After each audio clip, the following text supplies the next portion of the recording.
Assalamualaikum warahmatullahi wabarakatuh. Alhamdulillahi rabbil alamin.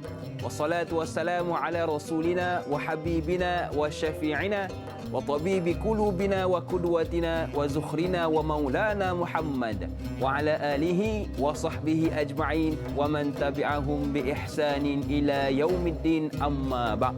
Hari Jumaat, hari yang mulia, hari penghulu segala hari. Jadikan diri bersifat mulia agar dikenang di kemudian hari. Tu dia. Alhamdulillah tuan-tuan dan puan-puan yang dirahmati Allah sekalian. Saya ucapkan selamat bekerja dan selamat berhujung minggu. Yelah, ada setengah negeri hari Jumaat dia cuti. Ada setengah negeri macam kita orang Selangor ni bekerja. Jadi saya ucapkan kepada yang bercuti, selamat bercuti, dan kepada yang bekerja, teruskan bekerja insya-Allah. Baiklah tuan-tuan dan puan-puan yang dirahmati Allah sekalian. Hari ini tajuk yang ingin kita bincangkan agak menarik. Kalau tuan-tuan sudah tengok di poster, iaitu dahulukan yang wajib. Nampak macam remeh, tetapi jikalau kita perhatikan tajuk tersebut, kita perhalusi apakah yang akan dibincangkan, menarik tajuk yang akan kita dengarkan selepas ini. Iaitu dahulukan yang wajib bersama dengan guru kita. Saya tak keseorangan, ada seorang panel yang akan menjawab soalan yang diajukan oleh tuan-tuan.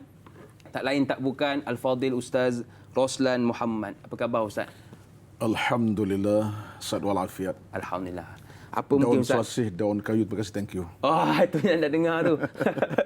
Bagaimana mungkin Ustaz boleh kongsi sikit tips Ustaz, bagaimana Ustaz kekal sihat, bertenaga, ceria tu yang penting. Yalah, bila ditanya macam tu, soalan payah jawab tu, apakah betul sihat? Nampak sihat kan? Tapi betul. penting pertama sekali kita kena banyak berdoa lah pada Allah SWT. Doa minta keselamatan, kesihatan.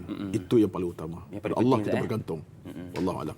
Baik Ustaz, terima kasih atas perkongsian dan kita sama-sama doakan semoga guru kita sentiasa sihat dan ceria. Amin ya rabbal alamin. Ya Baiklah, kepada sidang penonton yang dirahmati Allah sekalian, yang ingin ajukan soalan boleh sahaja buat panggilan ke talian bebas tol 1800881677 atau boleh WhatsApp kami ke nombor 011123364480 atau terus ke Facebook kami Tanyalah Ustaz TV3. Dan pastikan soalan yang ingin diajukan tentang tajuk kita pada pagi ini iaitu dahulukan yang wajib. Jadi kita tak sabar nak dengar pencerahan tentang tajuk kita pagi ini. Jadi saya fikir teruslah kita hulurkan kepada guru kita untuk mukadimah tajuk kita pada pagi ini. Silakan Ustaz. Okay. Assalamualaikum warahmatullahi wabarakatuh. Waalaikumsalam warahmatullahi wabarakatuh. Alhamdulillahi rabbil alamin. Wassalatu wassalamu ala Sayyidina Muhammadin asyrafil anbiya'i wal mursalin wa ala alihi wa ashabihi ajma'in. Allahumma inna nas'aluka al-huda wat-tuqa wal-'afafa wal-ghina wa zidna wa la tanqusna bi rahmatika ya arhamar rahimin. Bismillahilladzi la yadurru ma'a ismihi syai'un fil ardi wa la fis sama' wa huwas samiul 'alim. Allahumma rabbi shrah li sadri wa yassir li amri wahlul 'uqdatam min lisani yafqahu qawli ya rabbal alamin, amma ba'd. Yang dihormati, yang dikasihi Adinda Punia, Ananda Punia ya. Dan Hakim yang bersama saya pada pagi ini, alhamdulillah.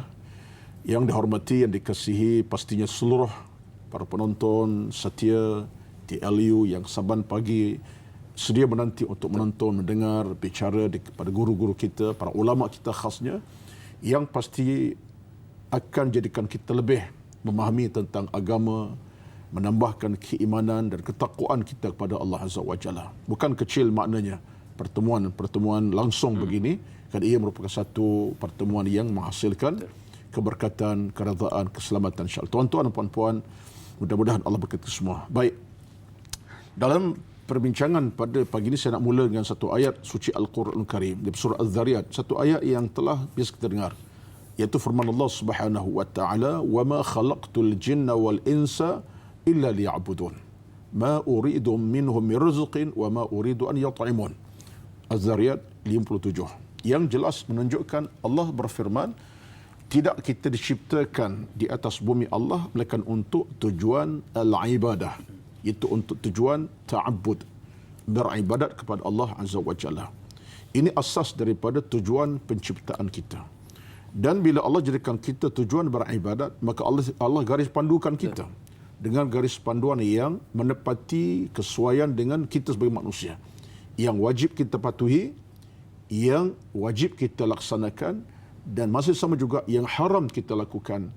Dan ada dalam konteks yang sama, mungkin harus kita buat dan sunat kita lakukan. Ini semua di antara garis panduan yang telah dibawakan oleh agama kita. Siapa? Allah Azza wa Jalla, dan diaplikasikan oleh Nabi kita Muhammad sallallahu alaihi wasallam. Sebab Nabi adalah contoh yang terbaik tentang ibadat. Apa dia buat, itulah yang kita lakukan. Baik, itu satu. Yang keduanya ialah dalam ayat surah Al-Bayyinah. Al-Bayyinah itu bermula dengan ayat lam yakul ladzina kafaru. Di tengah-tengah Al-Quran itu, di tengah surah Al-Bayyinah, Allah sebut wa ma umiru illa liya'budullaha mukhlishina lahuddin. Dan tidaklah mereka diperintahkan untuk beribadat kepada Allah melainkan dalam keadaan ikhlas kerana Allah dalam beragama, dalam beribadat. Ini juga satu ayat yang menyebut tentang keperluan kita untuk menterjemahkan ibadat dalam keadaan keikhlasannya. Betul-betul kita buat kerana Allah, tidak kerana yang lain. Jadi apa rumusannya? Rumusan berdoa ini menunjuk kepada kita bahawa antara sesuatu yang boleh membawa kepada kebaikan beragama kita, jaga ibadat. Jaga kerana ibadat merupakan, kalau disebut dalam bahasa mudah oleh Al-Imam Asy-Syaukani, dikatakan ibadat adalah merupakan pasak kepada kehidupan. Ini disebutkan oleh Imam Asy-Syaukani, dikatakan al-ibadatu ibadul hayah, iaitu ibadat adalah pasak kepada kehidupan. Maknanya tegak kita punya hidup ni untuk kerana ibadat. Jadi kalau orang tak ibadat, runtuhlah. Sembahyang tidak, puasa tidak, apa tidak. Yang dia tahu makan saja. Jadi runtuh hidupnya. Dia mungkin hidup tapi hidup yang tak ada pasak kuatan. Jadi kalau hidup tak ada pasak, maka hiduplah. Hidup dalam maksud masih bernafas cuma belum dikumikan lagi. Dia nyawa tapi belum mati lagi dengan maksud dikumikan. Jadi kata Imam Syaukani, ibadat adalah pasak kepada kehidupan. Jadi bila dianggap pasak sebagai hidup, pasak pada kehidupan, bermakna dalam hukum hidup beribadat ini ada benda-benda yang kita kena patuhi, lalui dan kita kena amalkan. Maka tajuk kita pada hari inilah dahulukan yang wajib. Kenapa? Sebab yang wajib ini tuan-tuan ada sesuatu di antara pasak utama dalam beragama. Wajib solat, wajib beribadat namanya puasa Ramadan, wajib kita ke Mekah bila berkemampuan, wajib tunaikan zakat bila kita sampai haul nisab, wajib kita tolong, macam-macam lah. Wajiban dalam agama banyak. Kita bersenaraikan. Antara rukun utama wajib ialah rukun Islam 5 itulah, daripada syahadah sampai kepada buat haji. Baik. Yang pertama. Yang keduanya ialah kenapa kita bercakap tentang kewajipan? Sebab dalam kaedahnya yang wajib ini sifatnya macam itulah. Sebab kata para ulama yang dikatakan wajib itu apa dia? Iaitulah syai'un wahidun wa huwa alladhi yastahiqqu thawab fa'iluhu wa yastahiqqu al-iqab tarikuh. Wajib ini ialah orang yang melakukannya dapat pahala, yang meninggalkannya akan dikenakan dosa, al-iqab ataupun dosa. Jadi ini menunjukkan kepada kewajipan satu benda yang kena selesaikan. Belum yang sunat, yang harus dan seumpama. Jadi dalam kaedah agama kita ada satu kaedah hakim namanya taqdim al-aham min al-muhim. Dahulukan lebih utama daripada yang utama. Dua benda, lebih utama dan utama. Jadi kita dahulukan lebih utama. Jadi dalam hukum ibadat kita, yang wajib itu lebih utama daripada yang sunat dan sebagainya. Iaitu saya kira muqaddimah awalah daripada sudut perbincangan. Tajuk akan kita langsungkan sehinggalah jam 8.30. Sekali dimaklumkan. 2 jam Ustaz. Harap dapat bertahanlah kepada sedang penonton yang menonton. Betul lah. Bila Ustaz kata tadi sebut tentang peraturan kan. Saya tertarik. Ialah hari ini orang ramai yang patuh SOP, peraturan kerana takut dijangkiti wabak COVID-19 lah. Tapi memang tak ramai. Takut. Tapi tak ramai yang ikut SOP yang telah ditetapkan oleh Allah, kena solat, buat yang wajib kerana tak nampak apakah balasan yang menantinya di akhirat kelak. Sebab itu kalau boleh kita jaga ibadah kita, bab kata Ustaz tadi Imam Syaukani, ibadah ni pasak kepada kehidupan. Kalau jaga ibadah kita, insya-Allah terjagalah kehidupan kita. Baiklah sedang penonton yang dirahmati Allah sekalian. Silakan kena sebut sebab bila sebut pasak ni, dia ibadat ini kalau ikut kepada pandangan para ulama lain termasuklah Al-Imam Al-Ghazali. Dia menatijahkan banyak kesan-kesan yang positif. Ibadat jadikan hati makin hidup, ibadat jadikan jiwa makin tenang, ibadat jadikan hati makin bercahaya, ibadat menambahkan pahala redha Allah. Jadi banyak. Jadi kalau ibadat tidak ada, habis. Baca ketika mati sebelum mati. Jadi itu antara sikit tambahan lah. Ya, betul. Ya Allah Alam. Baik Ustaz, terima kasih atas pencerahan dan kita ada soalan yang pertama di pagi ini. Soalan yang diajukan oleh sahabat kita di Facebook, Hana Wanci. Assalamualaikum Ustaz dan Da'i. Waalaikumsalam. Semoga dalam rahmat dan redha Allah Subhanahu wa taala. Amin ya rabbal alamin. Soalan saya Ustaz, ada dua soalan. Apakah perkara yang wajib perlu didahulukan dalam konteks Islam kerana ramai yang mengambil mudah hingga melakukan dosa tanpa sedar? Yang kedua, bolehkah Ustaz nyatakan apakah bentuk-bentuk yang wajib didahulukan? Contohnya yang melibatkan akidah. Mohon pencerahan Ustaz. Terima kasih Ustaz dan Da'i. #biar tahu jangan keliru. Terima kasih kepada Hana Wancik yang sudi bertanya. Hashtag punya mahal Ustaz. Biar tahu jangan keliru. Terima kasih kepada Hana yang sudi bertanya. Baik Ustaz, tentang soalan pertama. Apakah? Okey. Terima kasih Puan Hana. Ini antara penonton setia kita lah. Dulu kini selamanya insyaAllah. Ya. Yang pertama tentang perkara wajib yang kita dahulukan supaya kita tidak melakukan dosa tanpa sedar. Saya rasa, bukan rasalah, memang saya yakin bahawa antara wajib yang pertama-tama yang kita perlu jadikan sebagai landasan utama ialah tentang keilmuan kita, tentang ilmu.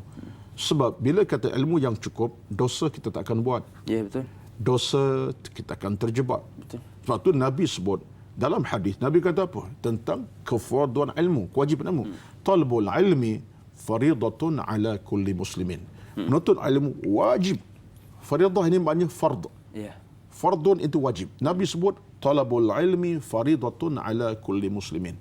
Menuntut ilmu wajib kepada setiap orang Islam, lelaki perempuan. Ya. Jadi kalau itulah sandaran utama dalam hidup berilmu, mana mungkin orang dah belajar ilmu yang bersifat ilmu yang bercakap tentang keimanan, dosa pahala, ilmu tasawuf, ilmu akidah, ilmu tafsir.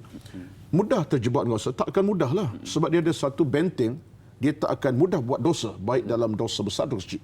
Sebab ilmu itu benteng. Sebab itu saya sebut sentiasa dan saya ulang sebut. Saya yakin kalau rakan-rakan kita yang biasa dengar ceramah di masjid, saya sebut sentiasa. Saya kata apa? Kata Imam Al-Qurtubi, dan ini kata para ulama, ya, kita bawalah. Ilmu adalah pemandu. Ya, betul. Ya. Iman adalah penyelamat. Dan amal soleh adalah bekalan. Jadi kata-kata ini, kata-kata yang dibawa para ulama ada kebenaran. Memang benar. Ilmu adalah pemandu. Bila ilmu kita ada dalam hati, dia akan pandu kita. Ini logo yang salah, jangan masuk. Betul. Ini dosa, jangan buat. Ini kebaikan, buat. Ini pahala besar, buat. Siapa pandu kita? Ilmu. Tapi kalau ilmu tak ada dalam hidup dan hakim, kita tak ada. Betul. Kita akan redah lah. Mengumpat, mengeji, mengata orang. Seronok je. Duduk sembang macam ni, kena 45 orang. Oh, 3 jam setengah tak ada siapa. Kata orang tu, kata orang ni kan. Sebab ilmu tak ada. Tapi kalau seorang kita ada ilmu, mulalah kalau kita bercakap benda tak boleh. Kita ni tak boleh ni cakap hal orang ni. Mengumpat ni. Dalam Islam, dia bagi hadis terus. Syarah terus contohnya. Jadi, bila ilmu ada, dia akan pandu kita. Dan kata Imam Al-Qurtubi. Jadi, Puan Hana, para wajib yang mesti kita lakukanlah bagi ilmu. Dia akan hindar kita daripada soal-soal dosa dan sebagainya. Yang kedua, benda wajib yang kita lakukanlah akhlak beragama. Kenapa? Sebab ini sandaran daripada Imam Ghazali. Kata Imam Ghazali, bila akhlak beragama kita dahulukan, kita bentuk sikap watak kita dengan akhlak baik, dosa tak mudah. Contoh mudah kita ambil. Bila kita akhlak terbaik, kita tak bercakap banyak contohnya. Dia isu tak cakap banyak, dia pun isu agama. Daripada kita mulut apa ni lintang pukang mulut keadaan tak ada insurans nyawa ni, payah ya dia bercakap saya. Dalam Islam, kaedah agama kita Nabi kata apa? Falyakul khairan aw liyasmut. Betul. Baik kamu diam diri ataupun bercakap benda baik. Diam diri baik. Sebab apa? Sebab bila ada akhlak baik dalam bercakap, kita tak mudah nak bercakap benda yang kotor. Sebab apa? Akhlak kita ni menterjemahkan aku tak suka bercakap benda kotor, tak suka. Jadi akhlak penting. Sebab akhlak ni pun sehingga kata para ulama kita, saya terbaca satu kitab yang dibawakan oleh Hasan Hambakat Al-Maidani, tajuknya Akhlak Sunnah. Dia sebut terang-terang, dia kata apa? Mengapa Nabi SAW diangkat Allah untuk bawa akhlak terbaik? Sebab itulah hakikat Nabi datang. Suatu Nabi sebut dalam hadis, Nabi kata apa? Innama bu'aitu liutammima makarim akhlak. Aku diutus untuk bina akhlak yang baik. Jadi seolah-olah wajib kita bina akhlak yang terpuji. Dosa tak akan berlaku insya-Allah. Baik. Soalan kedua tadi ialah apakah yang wajib dahulu dalam hal akidah. Pastilah tuan-tuan. Bila kita bercakap tentang isu akidah dan akidah kita bercakap isu akidah seluruh jamaati, maka di antara kewajipan ialah kita meletakkan keyakinan yang mutlak kepada Allah Rabbul Jalil. Kita kena pasakkan satu akidah yang mutlak kepada Allah. Keyakinan daripada sudut keesaan Allah. Kita percaya terhadap Allah Tuhan Maha Esa yang mengatur alam, berikan kita rezeki, sesuap sudut air minum, sesuap makanan, nikmat bercakap nyawa. Ini semua daripada siapa? Daripada Allah. Jadi bila kita boleh pasakkan keyakinan Allah sebagai asas utama akidah, itu adalah suatu kemenangan. Sebab bila kita ada akidah yang kukuh, bermakna jalan hidup kita Allah akan radai. Tapi kalau akidah tak ada, jalan hidup kita akan punah ranah, rosak, hancur. Jadi keimanan penting. Sebab itulah sandaran kita daripada Al-Quran pun. Kita baca ayat kursi sebagai contohnya. Saya tak bacalah pagi, tapi ayatnya tentang apa? Keimanan kepada Allah. Jadi pasak utama dari akidah ialah pada Allah. Di samping kemudian datang kepada soal keimanan Nabi dan seumpamanya. Kalau kita boleh terjemahkan itu dalam rukun iman yang 5. 6. Rukun iman berapa? 6. 5 Saja Islam. saya nak uji penonton kita je. Berbagi mengangguk je lah kerja dia kata, rukun iman tu ada 5. Angguk belaka. Mengantuklah tu ya. Rukun iman 6 itu. Itu pasak penting daripada percaya pada Allah sampai kepada qada qadar. Itulah antara yang wajib dahulukan. Belajarlah kemas-kemas tentang rukun iman 6 tu. Insya-Allah agama tegak, hidup kita pun tidak akan mudah tumbang dan kecundang, insya-Allah. Wallahu a'lam. Betul Ustaz. Hari ini kalau orang yang berilmu ni, ialah kadang-kadang ada orang ni beramal tapi tak ada ilmu, menjadikan amalan dia sia-sia. Mungkin kita kena pastikan ilmu ada dahulu supaya apa? Apa yang kita buat ni betul. Ya Ustaz. Satu perkara bila Dr. Hakim dah sentuh, sebab kita dalam isu tertajuk macam ni penting kita bawa. Bila beramal tanpa ilmu ni, dia semacam saya teringat kata guru kami. Guru kami masa belajar dulu lah. Lama dah ni. Cerita dah 30 tahun lebih dah ni. Guru kami mengajar. Dia kata apa? Guru kami dah bidang tafsir. Dia kata seorang yang berilmu, yang buat kerja ibadat tanpa ilmu, dia ni macam mayat hidup. Allah Akbar. Dia hidup tapi dia sebenarnya mati. Sebab apa maksudnya? Dia hidup, dia jalan, makan, tapi dia tak ada kosong. Dia berjalan, dia makan, tapi dia ilmu tak ada. Jadi mayat hidup. Jadi maknanya kata guru kami, seorang yang dalam keadaan beramal tanpa ilmu, maka amalnya tak ada apalah. Mungkin sembahyangnya tak betul. Mungkin hidupnya dalam hidup amalannya salah. Dia beramal dah tapi salahlah. Jadi soalannya percuma, free, kosong. Macam mayat hidup. Tapi sebenarnya tak berlaku mayat hidup ni. Mana mayat hidup, mayat lah kan. Tapi istilahnya macam itulah ya. Wallahu a'lam. Sebab tu wajib kita menuntut ilmu Ustaz seperti yang disabdakan oleh junjungan besar Nabi Muhammad sallallahu alaihi wasallam. Baiklah Ustaz. Ada satu soalan yang diajukan di Facebook juga, soalan dari Muhammad Faizal bin Ahmad. Assalamualaikum da'i dan ustaz serta semua. Waalaikumsalam. Dalam bab solat, macam mana ustaz jika kita belum habis qada solat kita yang lama-lama dulu, mana lebih aula? Pulun solat qada atau boleh selang-selikan dengan yang sunat? Mohon pandangan ustaz. Terima kasih.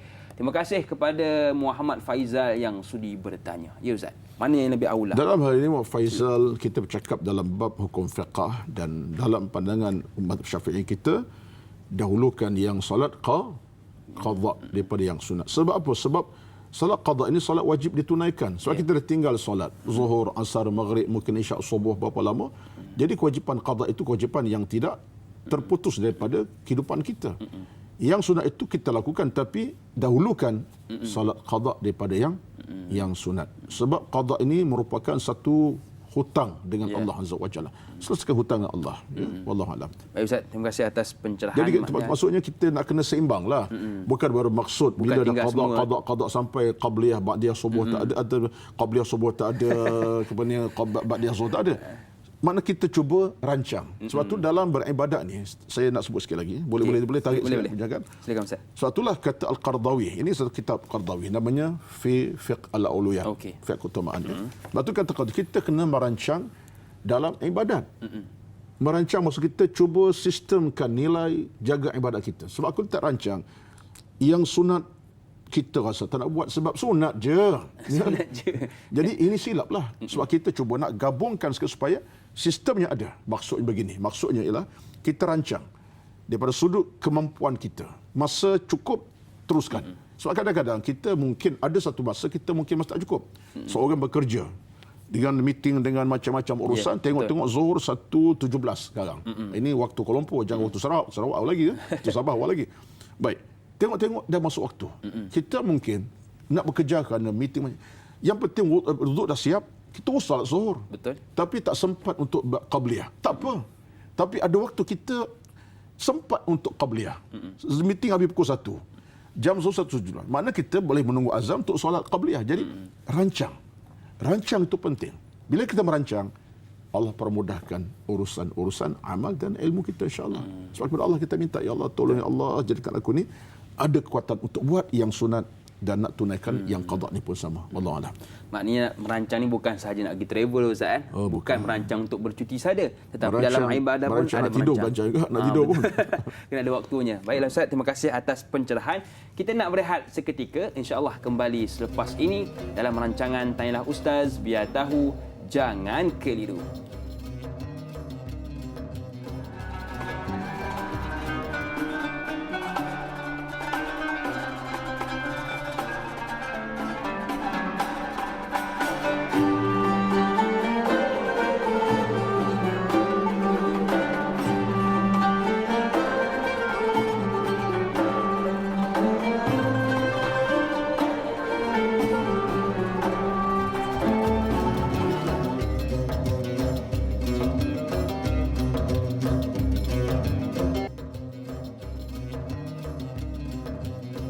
Alhamdulillah, terima kasih kepada anda yang masih lagi sudi bersama dengan kami.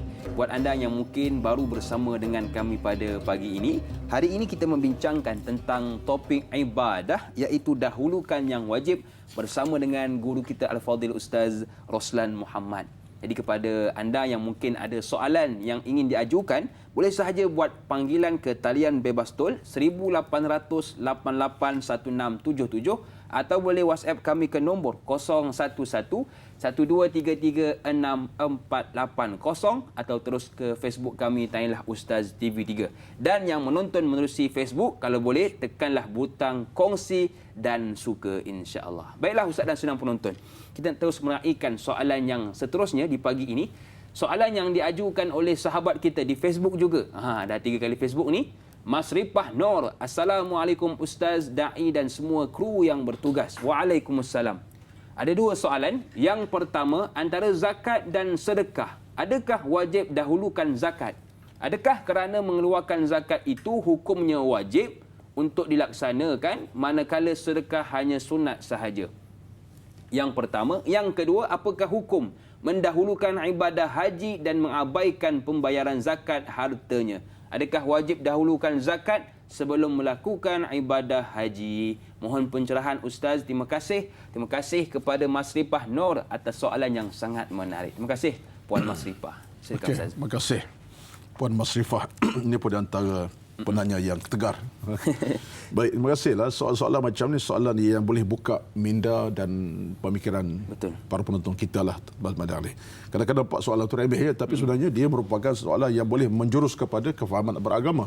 Baik, pertama Puan Mas Rifah dan rakan-rakan penonton yang lain di pagi yang penuh barakah Jumaat ini, bila cakap tentang zakat dan sedekah, keduanya satu amalan mulia.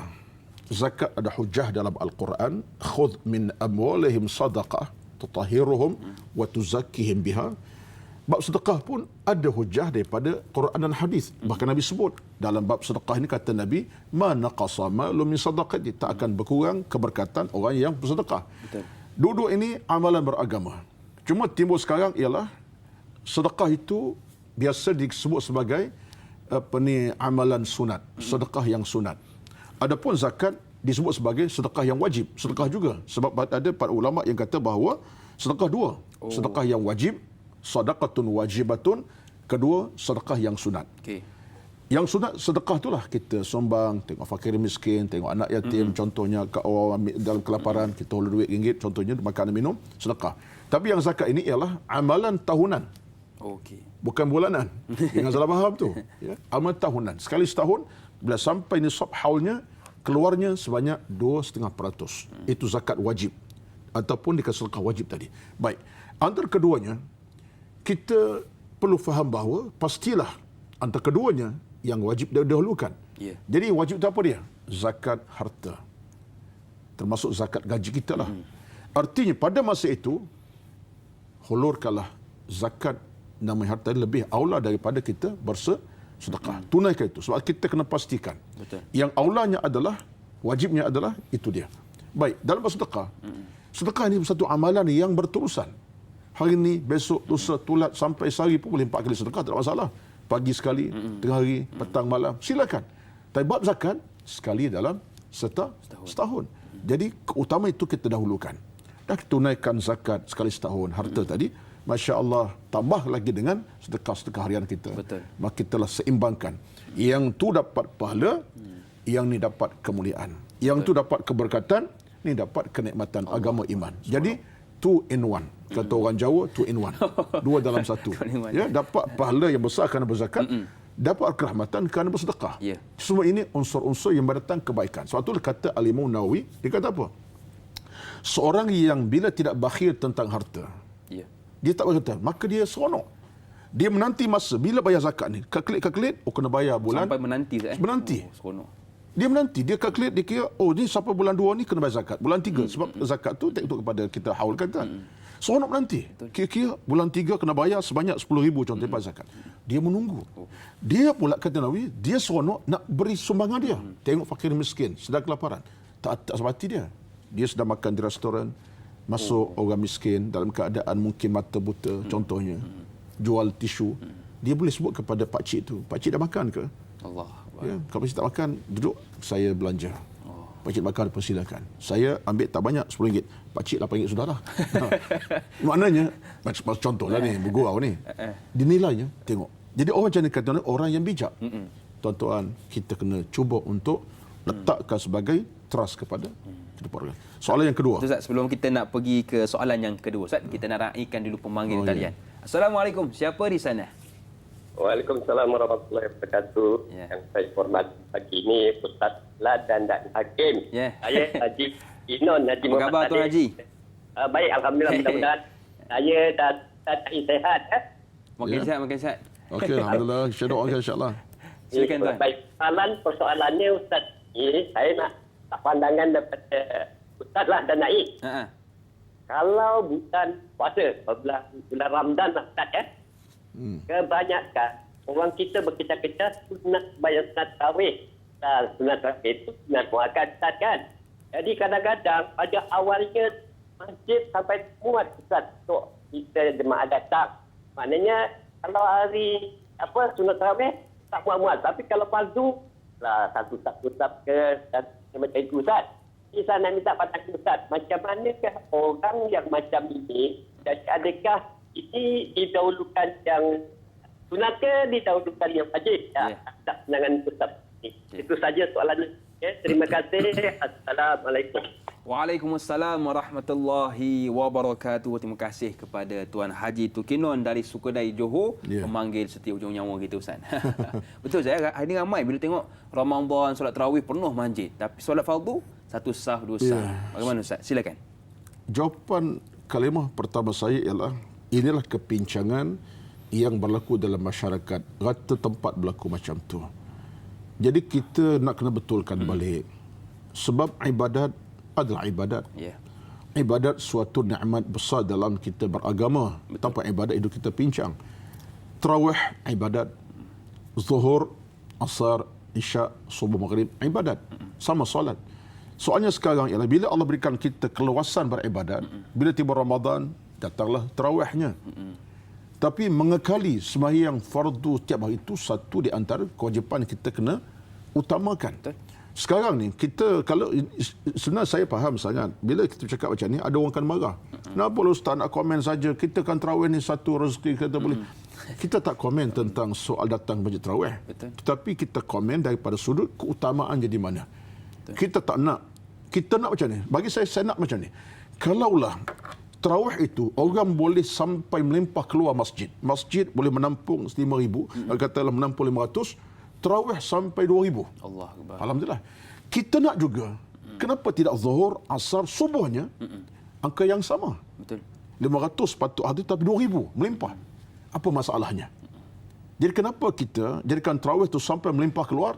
Tapi bila masuk zuhur asar, ghaibul ghuyub. Yang ada dalam masjid, YB. Bukan berhormat, dia berpencin.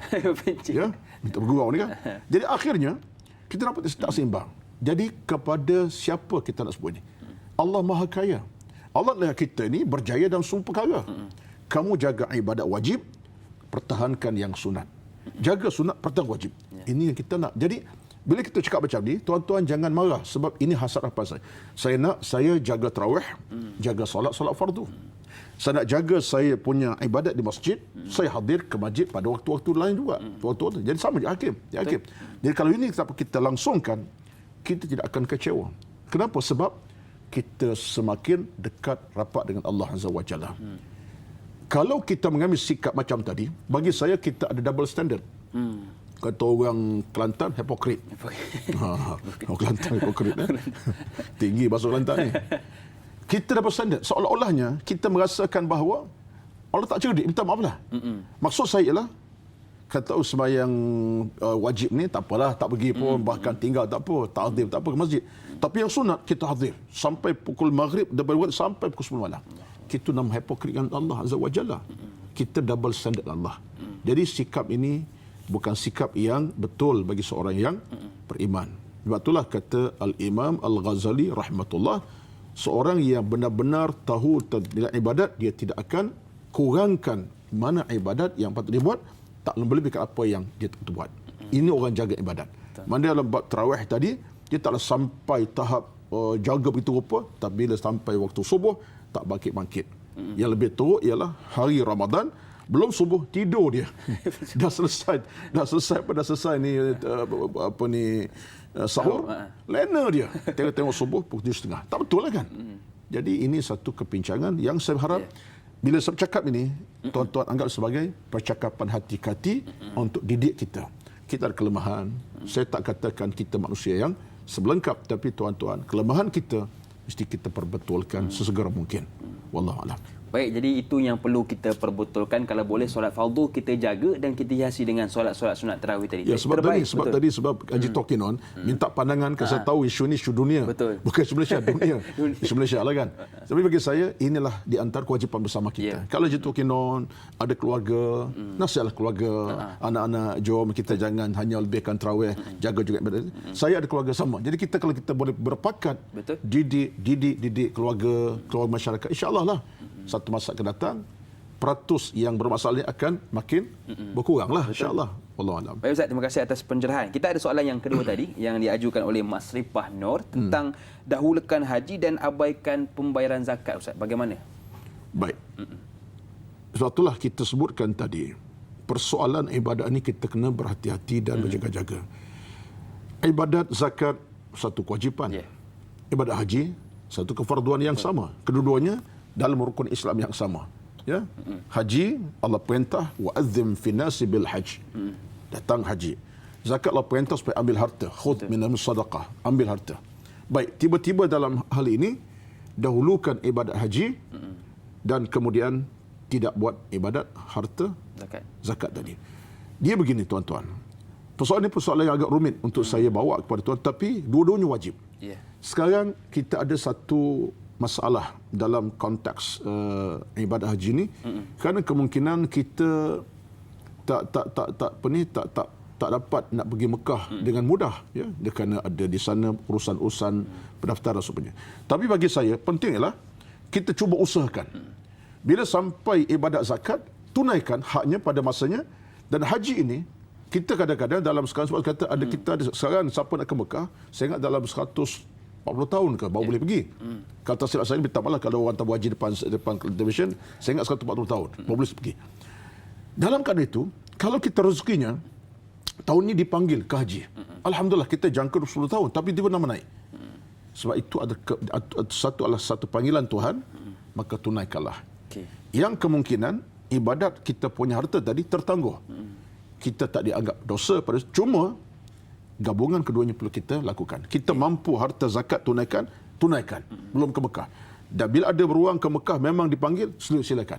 Jadi dua-duanya kita cuba imbangkan, kerana dua-duanya wajib. Yang tak betulnya, sepanjang hidup ini haji dah 6 kali. Oh, jangan. Ya? Alhamdulillah. Zakat tak pernah sekali. Tak pernah sekali. Ini masalah. So dia menafikan zakat. Jadi kita tidak boleh menafikan salah satu daripada kedua-duanya. Wallahu a'lam. Baik, apa yang boleh saya simpulkan ialah kita imbangkan antara zakat dan juga haji. Yang salahnya ialah zakat apa? Zakat pula haji 6 kali Ustaz. Dia bukan imbang saja, dia kena tunaikan betul. semampunya. Usahakan. Baik Ustaz. Terima kasih atas pencerahan. Baiklah, kita berehat seketika, kembali selepas ini dalam rancangan Tanyalah Ustaz, biar tahu, jangan keliru.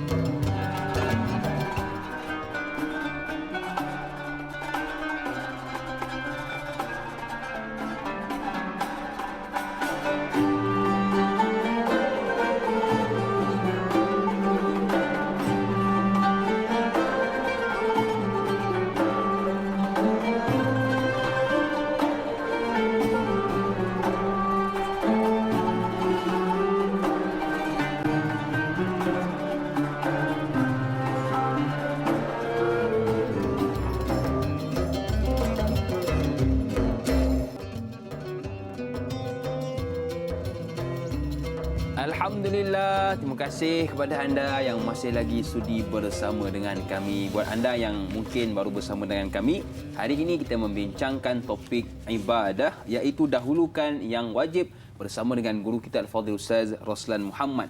Jadi kepada anda yang mungkin ada soalan yang ingin diajukan, boleh sahaja buat panggilan ke talian bebas tol 18881677 atau boleh WhatsApp kami ke nombor 011-1233-6480 atau terus ke Facebook kami Tanyalah Ustaz TV3. Banyak sudah yang kita dapat melalui perkongsian di awal pagi ini, antaranya ialah ibadah ini merupakan pasak kepada kehidupan. Jikalau jaga ibadah, insya-Allah terjaga kehidupan kita. Baiklah, kita ada seorang pemanggil di talian. Assalamualaikum. Siapa di sana? Waalaikumsalam warahmatullahi wabarakatuh. Dai Hakim dan juga Ustaz Muhammad Ruslan Muhammad. Saya Umar bin Abdul Majid dari Felda Cini Timur 3, Pekan, Pahang. Assalamualaikum Ustaz dan Dai. Waalaikumsalam warahmatullahi wabarakatuh. Selamat menyambut kemerdekaan ke-63 kepada Ustaz juga Dai. Merdeka Ya. Oh, ceria suara Tuan Mama. Ya. Ceria suara pagi ni. Sebagai merdeka tu. Alhamdulillah, pagi ni pagi Jumaat ceria lah sikit Dai. Jadi Ustaz, soalan saya begini Ustaz ya. Biasalah saya masa kecil-kecil dulu, ayah, ibu dan ayah saya lah Ustaz ni, dia kata solat ni kena buat walaupun belum balik. Masa tu belum balik lagi saya Ustaz, 7 ke 8 tahun gitulah. Saya ingat lagi sampai sekarang. Dia kata tak apa, dia kata kalau ambil uduk tu yang mana buat yang wajib je lah, dahulukan yang wajib. Macam apa, siapa ketelinga tu uduk tu tak payah, dia kata itu sunat. Jadi bila sembahyang tu dia kata yang mana yang tak hafal surah tu tak apalah, tinggal, itu bukannya wajib. Jadi apabila dah kita belajar sekarang ni Ustaz, bolehkah kita tinggalkan benda-benda gitu Ustaz? Kerana kita wajib tu yang penting dulu, dan jangan tinggal yang wajib, tapi itu sunat tu tak apa kemudian kan. Adakah boleh kita kekalkan begitu Ustaz? Kerana kita kemungkinan kita nak cepat ataupun bagaimana ke di RNR ke macam mana. Jadi kita buat yang wajib je, dahulukan yang wajib, yang sunat tu tak apa tinggal dulu. Jadi boleh ke buat perkara macam tu Ustaz? Itu soalan saya Ustaz dan Dai. Terima kasih banyak Ustaz dan Dai. Assalamualaikum. Waalaikumsalam warahmatullahi wabarakatuh. Terima kasih kepada Tuan Omar dari Pekan, Pahang. Saya suka kalau Tuan Omar yang manggil Ustaz. Sedap rasa dengar dia cakap tu kan. Dengan dia punya intonasi tu. Ya, betul. Betul Ustaz. Hari ni ada orang dia buat wajib bagus dah. Tapi adakah sunat tu kadang-kadang tak sempat ditinggalkan. Jadi bagaimana Ustaz? Dia begini. Saya nak kaitkan jugalah bila Cik Omar dia mulakan tentang sejarah kecilnya. Ya, betul. Saya rasa ini satu contoh yang baiklah. Mak ayah, ialah kita nak cari dunia sekarang ada insya-Allah, cuma mak ayah kita ni dia kata buatlah sekadarnya, sembahyang tu buat. Ini satu didikan betul. Mak ayah kita zaman kita kecil dia peka. Betul? Bukan pekak ya. Dia peka dengan anaknya untuk dididik supaya jaga solat kemudian. Jadi saya sebut ini bukan apa sebab Cik Omar cerita tu saya pun terasa itulah antara mungkin sejarah saya juga ya. Ayah mak kita dulu masa kecil-kecil macam itulah. Tak apa sembahyang Zuhur 3 rakaat tak apa. 3 rakaat tak apa sebab yang penting dia nak kita supaya tahu sembahyang. Betul. Maknanya nak sembahyang walaupun 3 rakaat sembahyang asar, 3 rakaat subuh 1 rakaat aja tak bangun pun. Jadi itu sadikan. Saya tahniahlah. Ini kita rasa perlu pertahankan sebab kita nak didik anak kita apa cara nampak remeh tapi dia merupakan satu benda besar kemudian hari. Baik. Tentang soalan tadi, dia mak kata masa kecil wuduk tak apa tak lengkap. Janganlah pula sampai ketua tak lengkap ya. Baik. Jadi yang penting adalah kalau Cik Omar sebut tadi, yang wuduk ini kita ada benda-benda wajib kita. Kita dengan basuh muka, dengan tangan, dengan semua sekali kan. Hukum-hukum kita carilah. Yang sunat tu seperti kita apa ni masuk hidung, cuba air contohnya. Jadi benda macam ni kalau kita dalam kesempatan waktu yang terluang, masa yang cukup terluang dan kesempatan tu ada, kita gabungkan di antara yang wajib dengan yang sunat sekali. Tapi kalau dah masa Cik Omar kata dah sibuk di RNR, apa yang nak sebut ni, ya, dalam musim perayaan pula. Orang belakang tu susun, bukan takat susun nak sembahyang, susun kat makan tu lebih banyak ya. Pergi sembahyang pun orang susun juga. Pipak makan lagi susun lah. Ya. Jadi orang belakang kita ramai. Nak sembahyang ni Zuhur pun dah asar dah pukul 6 contohnya. Jadi mengapa kalau kita boleh angkat wuduk kita sekarang yang wajib, tak payahlah nak dulu lepas pada wuduk tu doa lagi. Ya, sunat doakan. Tapi takkanlah kita lepas wuduk tu doa kawan sebelah datang melampau aku. Jadi kita tak betul. Jadi kalau kita berkesempatan tunaikan, sebab itu melatih kita untuk jaga. Tapi kalau tak kesempatan masa, tak ada masalah. Berarti wajib selesai. Itu Allah alam. Baik Ustaz, terima kasih atas pencerahan. Jadi tengok masa dan keadaan. Kalau kita ada banyak masa, maka kita hiasi dengan perkara-perkara sunat. Tetapi kalau ramai orang dan tak ada masa, maka kita buat yang wajib dahulu, utamakan yang wajib. Sama juga macam ni, macam solat di RNR, di airport, di surau contohnya. Flight nak berlepas, orang semua ada timing berbeza. Setengah jam lagi. Kita imam, janganlah sampai tahap kita jadikan yang sunat itu sehingga lepas pada bersalam, subhanallah, alhamdulillah, Allah akbar. Itu sunat kita berzikir. Dah bagi salam, cukup. Bangkit, bagi orang-orang pula. Jadi kewajipan solat selesai. Daripada takbir hingga bersalam selesai. Wajib selesai. Walaupun tak berdoa sekalipun, sebab kita tahu belakang kita ada lagi orang. Naik flight kejap lagi, ada setengah jam, ada yang sejam ada. Jadi bayangkan mereka dalam keadaan kesempitan masa yang mungkin jadikan mereka tak tenang. Jadi kadang-kadang benda macam ni dia nak kepada saya panggil sebagai fiqh akhlak namanya. Fiqh adab. Jadi orang yang ada fiqh adab dia tahu dia tidak boleh buat satu benda lebih pada hadnya kerana meraihkan orang di belakangnya. Baik dalam solat tadi contohnya. Tak bolehlah duduk berzikir sampai subhanallah. Ada ni. Bukan setakat tu, sampai mereka lepas baca Al-Fatihah. Nyari baca ayat kursi. Contohnya, ayat kursi tapi ayat kursi itu panjanglah juga. Iyalah, betul. Kenapa tidak baca qul huwallah saja? Jadi kita kadang-kadang kena ada fiqh adab dalam bab ini. Ya. Jadi benda ni kena bijak ya. Betul. Kadang-kadang ialah orang nak tunjuk alim Ustaz, nak tunjuk suara sedap tapi tak kena tempat. Dia bukan tunjuk sangat tapi itulah akhlak dia. Betul. Sebab dia rasa lebih, dia rasa seronok sebab menyempurnakan. Aku ni kalau tak baca surah panjang tak sempurna. Tak zikir sedangkan situasinya tidak mengizinkan. Membenarkan. Kalau nak baca panjang sangat di rumahlah. 3 juz tak ada masalah ya. Sungguh ini kenyataan kita. Kenyataan. Wallahu a'lam. Baik Ustaz, terima kasih atas pencerahan. Soalan seterusnya yang diajukan di Facebook, Mar WKN. Assalamualaikum Ustaz dan Da'i. Waalaikumsalam. Setiap orang Islam dituntut mencari kelebihan fadilat dan amal kebajikan sebagai pertaruhan dan bekalan di akhirat nanti. Soalan saya, mengapa masih ada segolongan manusia yang tersilap fahaman dan tindakan serta terlalu mementingkan amalan sunat sehingga perkara wajib dan fardu diabaikan? Adakah mereka berkenaan terkeliru oleh pahala besar yang dijanjikan sebagai ganjaran kepada amalan-amalan sunat? Mohon pandangan Ustaz. Terima kasih. Terima kasih kepada Mar WKN yang sudi bertanya. Ya, dalam hal ini, terima kasihlah Puan Mar bertanya soalan menarik. Sebab berkejar untuk dapatkan yang sunat, fadilat yang sunat, fadilat sunat zikir dan seumpamanya sembahyang sunat fadilah ba'da qabliyah, itu baguslah. Ini satu di antara tuntutan agama. Tapi jangan sampai tahap kita menjadikan itu sebagai soalan macam wajib. Seolah-olahnya dia macam-macam wajib. Dan bila kita anggap wajib, kita buat sebenarnya kadang-kadang melebihi pada batas yang disunatkan oleh agama kita. Ini saya fikir sebagai satu sikap yang tak betul. Sebab itu dalam pandangan Al-Qardawi, dalam bukunya Fiqh Al-Wiyad, dia kata apa? Buku ni ada di terjemah Melayu pun ada, Arab pun ada. Kita kehilangan, dinamakan at-tawazun. At-tawazun ni maknanya perseimbangan, al-muwazanah. Jadi orang ni bila hilang perseimbangan, dia akan hilang kekuatan. Jadi fokus kepada yang sunat ni begitu sekali sampai peringkatnya dia anggap macam wajib. Orang macam ni dia sebagai orang yang dia adalah tawazun. Dia telah hilang keseimbangan. Payah nak sebut pula begini ni, ya. Dia hilang keseimbangan. Patut dia seimbang dalam mencari pahala sunat dengan kewajipannya. Seimbanglah. Kalau tak ada seimbang, akhirnya dia akan melebihkan suatu keadaan macam tu. Jadi orang macam ni kalau ikut kepada Qardawi, dia tidak berada keadaan yang benar. Dia pincang. Walaupun dia buat benda yang sunat, tapi seolah-olahnya dia menafikan hak yang lain daripada sudut amalnya. Jadi yang keduanya bagi saya, kita nak kena tambah ilmu lah dalam hal ini. Bila kita tambah ilmu tentang sunat itu satu benda yang menarik, yang cantik, kita kena buat. Tapi tanpa menafikan yang lain, bahkan kita tidak jadikan sebagai wajib. Ini orang yang bijak dalam beribadat. Kita kehilangan tawazun macam ni lah. Macam kenderaan kereta. Minta maaf tuan-tuan, saya ni cakap kampung sikit nak bercakap, tidak cakap mana-mana ni.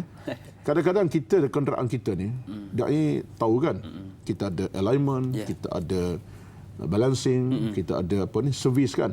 Macam tak tahu je. Tahu je. Kesaja tu kan. Kita ada apa kita namanya kita namakan balancing. Balancing tu mana? Kita nak jajar kenderaan kita. Kenderaan ni kalau kita tak jajarkan dia, tak balancing, kita tak alignment kan, bahaya. Walaupun tayar kita cantik, empat-empatnya baru kita balance, tapi tak ada jajaran kereta tidak akan seimbang perjalanannya. Apa nak berjalan jauh, nak balik ke utara ke selatan, bahaya. Bila kita buat alignment, dia akan jadikan kereta kita keadaannya apa tadi? Seimbang lah. Jadi itulah jawapan saya.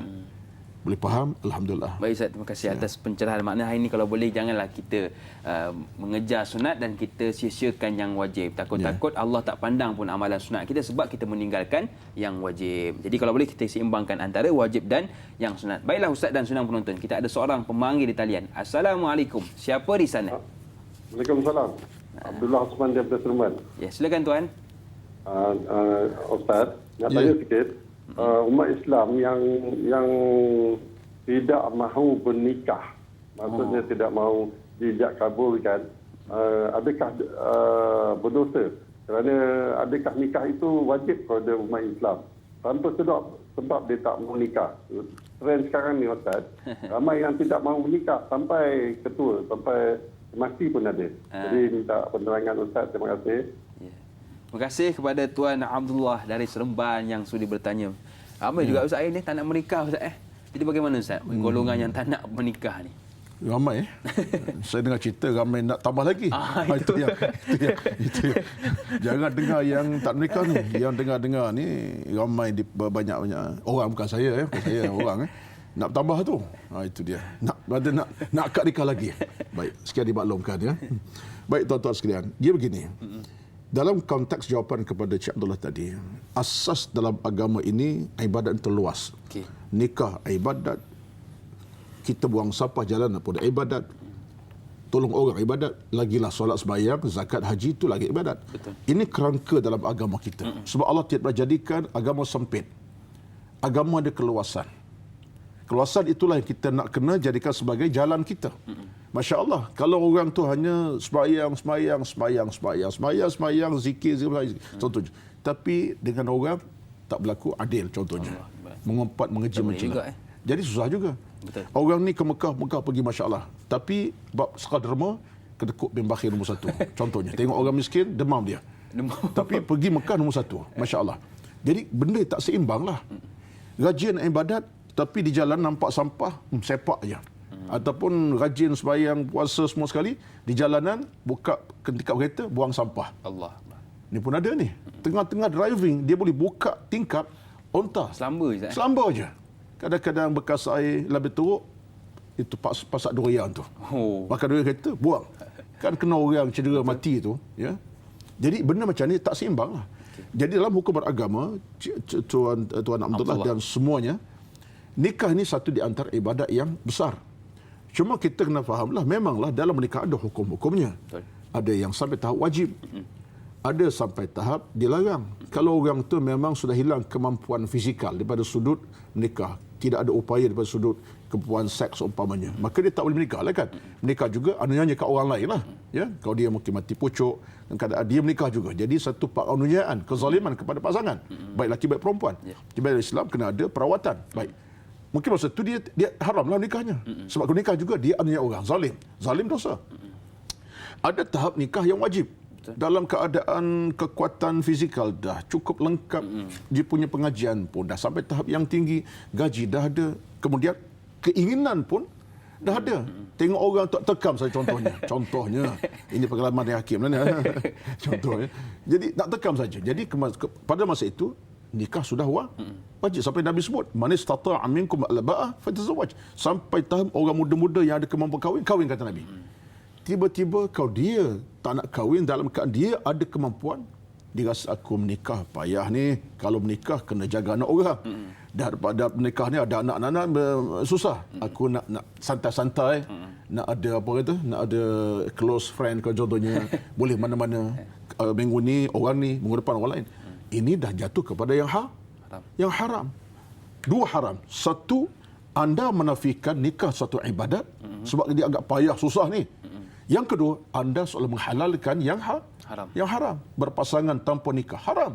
Sampai berzina contohnya. Jadi anda berdosa besar tu. Satu seolah mengharamkan nikah yang dianggap daripada Nabi. Sebab Nabi sebut nikah sunnati, nikah sunnahku. Yang kedua, anda seolah menghalalkan apa yang haram. Jadi ini kita letak di mana ni? Satu. Yang keduanya ialah dalam konteks soalan tadi, saya fikir kita perlu perbetulkan persepsi balik. Sebab itulah kalau ada kalangan kita keluarga, kita kena cernakan situasi, anak-anak kita faham. Sebab tu mak ayah kena ambil kesempatan juga. Anak kita dah masuk umur 33. Ya? Dah umur 33 perempuan. Lelaki pun 35 contohnya. Mak ayah kena bercakap, kenapa ni Along tak nak nampak macam ada pasangan contohnya. Bincang hati-hati lah. Jangan bincang tengah makan. Santai di sofa ke setengah-tengah bercakap. Ni bercakap tengah makan. Kawan tu terkeluar nasi yang dia makan contohnya. Jadi kita bercakap kenapa? Supaya anak kita faham nikah ni bukan satu perkara yang susah. Satu benda yang amat penting untuk saluran syahwat, kemudian untuk pembesaran keluarga, nasal keturunan. Jadi kena ambil sebatang. Sebab saya bimbang kadang-kadang, minta maaf ya. Ini dah jadi panjang cerita pula ni. Sebab soalan-soalan penting. Saya bimbang satu tahap anak-anak kita sudah dimasukkan dan momokkan satu pemikiran nikah ni satu kepayahan, satu benda menyusahkan, ada anak-anak jadi nak kena bina keluarga, nak kena cari rumah sendiri, kenderaan macam-macam, baik aku seorang-seorang. Dia tak, benda macam ni menjadi satu bebanan. Betul. Bukan takat dia, mungkin keluarga sekali. Keluarga terpaksa jaga dia pula. Pelihara dia. Sebab dia ada kemampuan. Jadi ini mabitkan keluarga. Bagi saya, mak ayah kena cakna isu ini.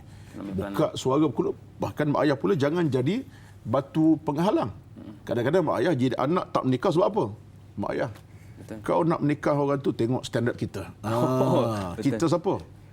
Kau nak menikah budak tu tak ada keluarga, petuk, kerja, tak ada gaji. Contohnya. Ini mesti masalah juga. Dia kita letak satu persepsi menyebabkan nikah tu terbantukkan apa? Kerana faktor harta, faktor kedudukan dunia, pangkat. Ini tak betul dalam Islam. Maka kita balik kepada sunnahnya adalah bernikah, dipermudahkan urusan nikah dan dipermudahkan, Allah permudahkan sekali-kali. Jangan bimbang. Allah permudahkan tuan-tuan. Sebab kita niat ada, betul niat, Allah beri rezeki insya-Allah. Betul. Rezeki akan bagi. Baik Ustaz, terima kasih atas pencerahan. Jadi dengar tu kepada yang mereka yang belum berkahwin, jom berkahwin. Saya dah kahwin dengan Ustaz. Saya dah kahwin. Mak ayah pun nak kena ambil ruang-ruang. Kalau boleh nasihat kepada nasihat, anak kita yang tak kahwin lagi supaya jangan letak satu gap yang menjadikan anak kita ni berlaku juga di masyarakat. Ini pengalaman saya dalam masyarakat tu. Anak kata, "Malah Ustaz, saya dalam ini ada ni. Saya tak nak dah Ustaz bercakap. Mak saya asyik tangna je. Saya cadang ni, mak kata macam ni. Ayah tak setuju. Bukan Ustaz, dah 16 orang dah. 16 orang. Kalau seorang tak apa lagi. Itu saya tambah itu ya. Jadi menyebab anak kita rasa macam putus asa. Betul. Ini satu masalah juga. Jadi benda macam ni kita kena fikir, yang nak menikah siapa? Ayah ke mak anak? Anak berilah ruang. Betul. Kalau ayah nak menikah tambah tu lain cerita lah kan. Tapi maksudnya anak nak menikah, kita patut beri sokongan sebab anak akan bina rumah tangga, kemudiannya ada keberkatan dapat zuriat keturunan. Yeah. Mudah-mudahan itulah zuriat kita kemudian. Kita bangga anak kita makin ramai cucunya. Allahu Akbar. Baik Ustaz, terima kasih atas pencerahan. Kita nak berehat sekali lagi. InsyaAllah kembali selepas ini dalam rancangan Tanyalah Ustaz, biar tahu jangan keliru.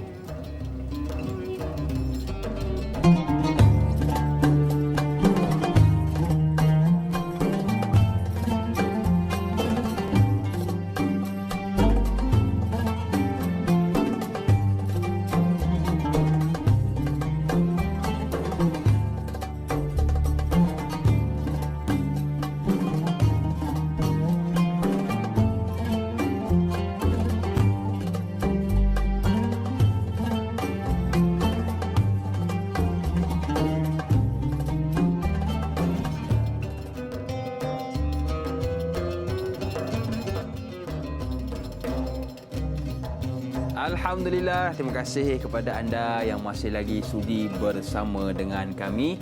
Buat anda yang mungkin baru bersama dengan kami, hari ini kita membincangkan tentang topik ibadah, dahulukan yang wajib, bersama dengan guru kita Al-Fadhil Ustaz Roslan Muhammad. Jadi kepada anda yang ada soalan tentang tajuk kita pada pagi ini, boleh sahaja buat panggilan ke talian bebas tol 1800 881677. Kalau akak ada internet laju kak, boleh WhatsApp kami ke nombor 011 12336480. Akak tak ada WhatsApp, akak ada Facebook, boleh juga tanya ke Tanyalah Ustaz TV 3. Dan pastikan soalan yang ingin diajukan tentang tajuk kita pada pagi ini dahulukan yang wajib. Jangan tanya yang lain sebab kita nak bincang fokus kepada tajuk kita pada pagi ini. Baiklah, sedang penonton dan Ustaz, kita ada satu soalan yang sangat menarik. Sebab soalan ni dia berkaitan dengan isu semasa juga, realiti kepada dalam kehidupan kita pada hari ini, iaitu bab hutang.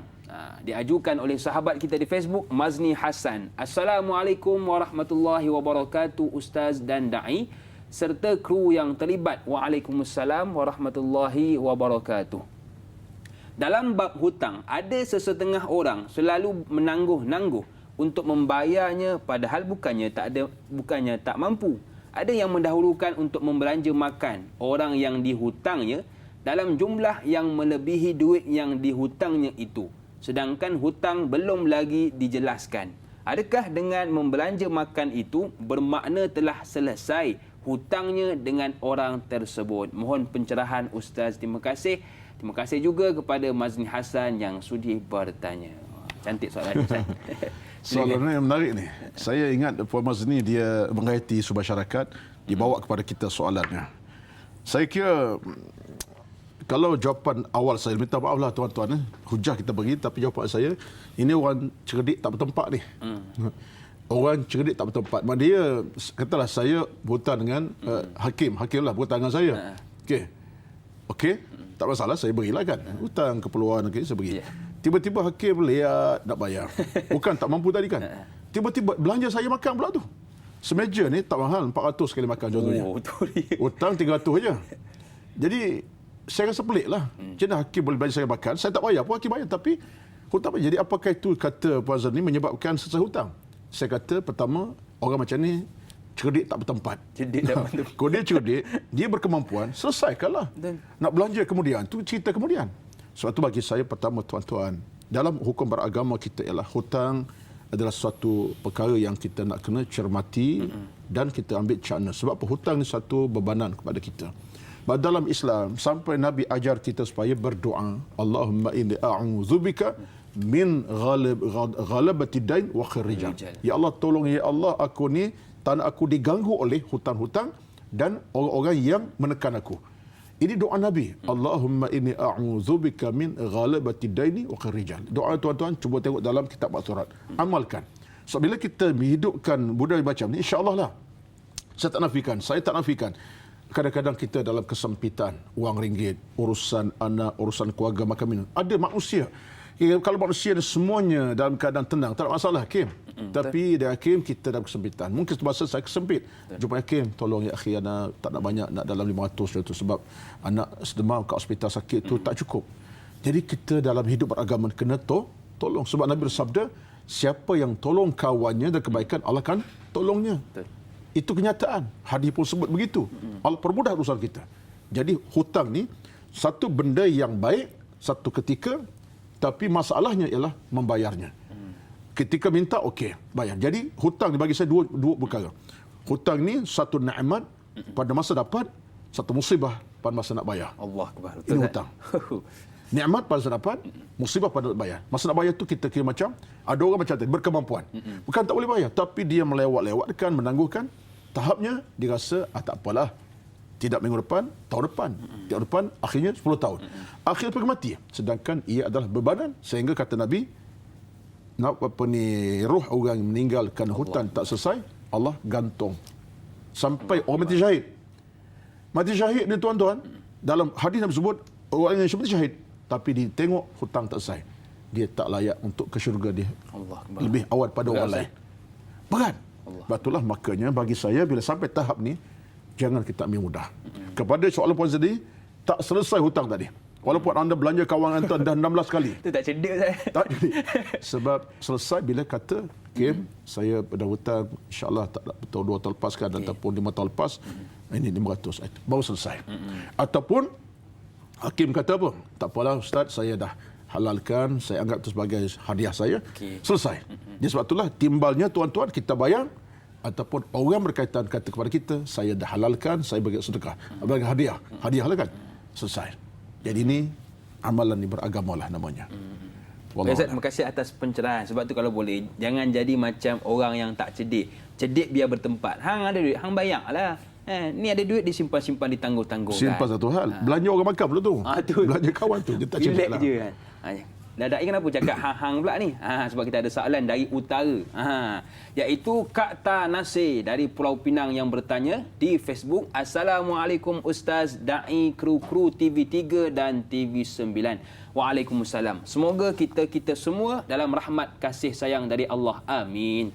Soalan saya, bagaimana sekiranya situasi di mana untuk melawat ahli sanak saudara yang meninggal dunia antara anak yang baru bersalin melahir zuriat? Apakah yang lebih aula untuk diwajibkan untuk pergi melawat saudara yang meninggal atau anak yang baru melahir zuriat? Mohon pencerahan dari Ustaz. Terima kasih. Biar tahu jangan keliru. Oh tu picik Leo nak cakap Al-Ustaz. Kak Ta, Bukit Mertajam, Pulau Pinang. Terima kasih Kak Ta yang sudi bertanya. Orang utara Ustaz. Okey. Mana Ustaz? Antara yang ialah saudara yang meninggal ataupun anak yang melahirkan zuriat Ustaz? Cantik. Kedua-duanya aula. Sebab dalam Islam, melawat ataupun ziarah orang meninggal dunia adalah merupakan pintu keberkatan hidup. Sebab tu kita ziarah orang meninggal tuan-tuan dapat pahala. Tamat pula kita solat jenazahnya. Dapat pahala sebaca Bukit Uhud besarnya. Segera. Sebab tu kita dengar orang meninggal ni, segera kemudian kalau boleh iring jenazah ke liang lahat. Pahala lagi besar. Kita dengar cerita anak kan, anak sendiri pula lahir, anak. Masya Allah dapat cucu. Cucu ke apa? Cucu ke-10. Alhamdulillah. Apalagi cucu pertama. Lagilah gembira. Hakim, cucu pertama ni dunia macam anak yang punya lah. Ya? Dah masuk 10 cucu tu, tak okey lah. Dunia punya lagi tapi 10 ada lain. Tapi cucu ni adalah satu harga besar kepada sebuah kehidupan rumah tangga. Sebab cucu ni tuan-tuan, dia semacam, saya sebutlah tepat kepada, dia cucu ni, dia semacam satu nyawa yang bersambung. Ya? Nyawa kita dah ada. Tapi dengan cucu ni, macam nyawa bersambung. Maksudnya ialah, macam kita umur ni, macam panjang. Ialah masa kita seorang, umur kita tak banyak lagi tu. Dapat anak, macam Hakim, dapat seorang kan. InsyaAllah. Next time tu, tak lama lagi 2 tu. Satu masa, nak dapat anak pertama. Umur kita panjang tu, sebab ada zuriat dah. Satu time, satu masa, dapat cucu. Maknanya kita generasi berapa dah? Jadi bertambah dah. Jadi umur kita semacam panjang lagi. Dapat 16 cicit contohnya. Jadi bagi saya ini menyambung soalan. Tapi itu sebagai satu percakapan lah. Sebenarnya umur macam tu juga. Tak bermaksud dapat cucu. Allah bagi ganti sampai. Ya. Tapi maknanya ada barakahnya. Baik. Kepada isu Puan Kak Ta Nasir tadi, ialah dua-duanya kebaikan. Cuma tinggal lagi lah macam mana kita nak aulakan. Aula ini pertama lihat kepada situasi kita pada masa itu. Kalaulah yang meninggal tu jiran sebelah rumah kita. Anak kita bersalin Nun di utara. Kita Nun di selatan. Kak Tanya orang mana? Pinang. Anak bersalin di Selangor. Sekali di Selangor. Yang meninggal tu sebelah rumah dia. Hari sama tu. Hari sama tu meninggal jiran sebelah rumah. Sebelah rumah pula dalam 3 buah ya. Tak jauh sangat. 1 meter sampai. Allah pada masa itu ziarah dulu. Si yang meninggal itu sebab dekat dan hampir. Tapi anak kita di Selangor dia makan masa 4-5 jam perjalanan. Boleh tangguh sekejap. Itu pertama. Yang keduanya, kalau kita dalam keadaan ada kekuatan untuk ziarah dua-duanya, Sekaligus berlaku, anak bersalin pagi tadi, meninggal jiran sebelah rumah. Yang sama kita. Ada kekuatan untuk segera kepada anak, itu serah. Tapi bagi saya, aula itu mengikut kepada situasi kita. Sebab kita ni terikat dengan kesihatan, dengan tenaga masa. Jadi kita kena raikanlah. Kalau kita berkeadaan tak ada masa cukup, rai yang paling hampir. Dengan tidak mengabaikan anak kita yang bersalin. Yang pasti kita nak raikan sama. Itulah satu kegembiraan bagi keluarga. Wallahu a'lam. Maknanya perlu kepada kebijaksanaan Ustaz ya. Jalan yang dua-duanya dapat pahala belaka. Aulanya dapat pahala belaka. Baik. Ustaz, tadi Ustaz ada sebut tentang puasa duit. Ini tentang puasa hutang duit, ni hutang puasa pula seperti yang diajukan oleh sahabat kita di WhatsApp. Assalamualaikum Ustaz dan Da'i. Waalaikumsalam. Apakah kesannya jika seseorang itu tidak menggantikan hutang puasa wajibnya sehingga kan beralih lama tahunnya? Bagaimana sekiranya ia baru menyesali kesilapan tersebut? Apakah yang harus dilakukan seseorang tersebut agar menghilangkan kegusaran bimbang ajal yang menjemput dahulu sebelum selesai dapat menggantikan puasa wajib yang terdahulu? Mohon pencerahan Ustaz. Sekian, terima kasih. Terima kasih kepada yang sudi bertanya. Kepada yang bertanya, tuan-tuan dan sidang penonton yang berada di kesempatan pagi yang berkat Jumaat pada pagi ini, tuan-tuan, yang pertama sekali ialah segala hutang-hutang yang Allah ini kita kena segera laksanakan. Tak timbul soal kita lupa lalai. Sebenarnya lupa lalai itu datang daripada hati kita yang tak berapa ceria dengan iman dan ilmu. Kalau kita ada ilmu yang cukup, kita belajar tentang hukum hakam puasa. Maksudnya begini, dalam masalah fiqh ibadat ini, kata para ulama, kita kena ambil cakna. Sebab tu saya nak anjur sangat tuan-tuan, demi Allah pada pagi ini, tolonglah dalam bab ibadat yang teras ini, ibadat zakat, ibadat puasa, ibadat haji, ibadat Ramadan punya puasa, termasuklah ibadat solat kita, tolong belajar secara penuh keinsafan. Maksudnya secara detail. Ini kewajipan. So, kalau kita ambil cakna tentang bab ibadat khas khusus ini, bab puasa sembahyang tadi, bahaya apa? Macam ni lah. Datang dia dah puasa, hutang puasa tidak, dia mungkin haid nifas contohnya. Tiba-tiba ada 10 tahun lepas, 20 tahun lepas, dah hampir usia 60 baru tinggal. Jadi kenapa? Sebab kita tak ambil cakap. Sebab itu bagi saya, no way, kata orang Jawa lagi. Ya? Tak ada jalan melainkan kita kena belajar. Betul, tak yakin. Kita kena belajar. Sebab itulah belajar ilmu tadi, kewajipan. Kita sebut tuan-tuan, di awal tadi kan, belajar ilmu adalah perkara yang wajib didahulukan. Nabi sebut, talabul ilmi faridah. Jadi kalau kita belajar ilmu tentang fiqh ibadat, fiqh sembahyang, fiqh puasa, kita akan faham macam mana kalau kita terabai waktu solat, nak qada macam mana. Kita tak puasa haji wajib sebab kita haid, macam mana. Kita tak ke Mekah sebab kita. Jadi benda ini menjadi nadi kuatan kita. Penting belajar. Tuan-tuan, tak ada di sana jalan utama melainkan belajar. Lepas tu habis masa kerana ilmu, insya-Allah banyak kita akan dapat manfaatnya untuk kita sendiri dan keberkatan hidup kita. Baik. Tentang isu ini, bila sampai tahap dah hutang begitu rupa, dalam sampai tahap dia dalam keadaan orang kata apa, baru insaf, pertama segerakanlah. Buatlah catatan apa, dan saya ingat kena tanya orang lebih faham tentang hal ini, macam mana keadaannya, tengok berapa kena gali. Kalau dia kena ganti contohnya sekian hari, buat. Tiba-tiba dia keuzuran. Ini masalah. Dah uzur, nak puasa pun tak mampu, yang sunat tak boleh, yang wajib. Satu masa, umur dah 70 contoh. Tiba-tiba tengok aku puasa tak. Masa itu kita nak puasa tak boleh dah. Uzur dah. Ubat sehari pun tak banyak. Dia dalam keadaan itu, contohnya, dah uzur sangat. Masa tuan-tuan, Allah Maha Kaya. Sebab tu mohon ampun, istighfar, bertobat kepada Allah Azza wa Jalla. Ya Allah, aku dah buat silap. Ya Allah, aku dah banyak dosa kepada Engkau. Ya Allah, jangan bimbang, Allah Tuhan Maha. So Allah sebut, Nabbi ibadi anni anal ghafur. Khabar pada hamba ku, Tuhan pengampun. Allah buka pintu pengampunan. Jadi ambil masa untuk minta ampun akan dosa kita. Kalau kita dah tak larat nak buat apa gitu. Jadi perkara ini kena caknakan dia, kena beri perhatian. Tolong semak balik, terutama wahai sang suami. Allah. Suami pula kenapa? Sebab awak ada isteri. Sang suami kena faham tu. Sebab hak isteri ada suami. Yang berapa lama tinggal puasa masa yang awal-awal kahwin abang dulu contohnya. Dah kahwin 25 tahun contohnya. Kena tanya, yang ini yang tak ganti lagi sebenarnya. Tak boleh ni. Suami jadi penasihat utama. Tapi kalau suami tak faham, tak apalah, yang tinggal pun abang pun tak puasa kadang-kadang. Ini masalah lain. Ini masalah lain. Jadi suami kena ambil cakna sebab suami adalah pemimpin kepada rumah tangga dan ayah sebagai ayah kepada anak-anak perempuan pun kena ambil cakna. Ayah kepada anak perempuan. Dan yakin ingat satu hari ada anak perempuan kena tanya dan kena minta maklumat tentang ini. Sebab kita sebagai ayah ada amanah untuk selesaikan.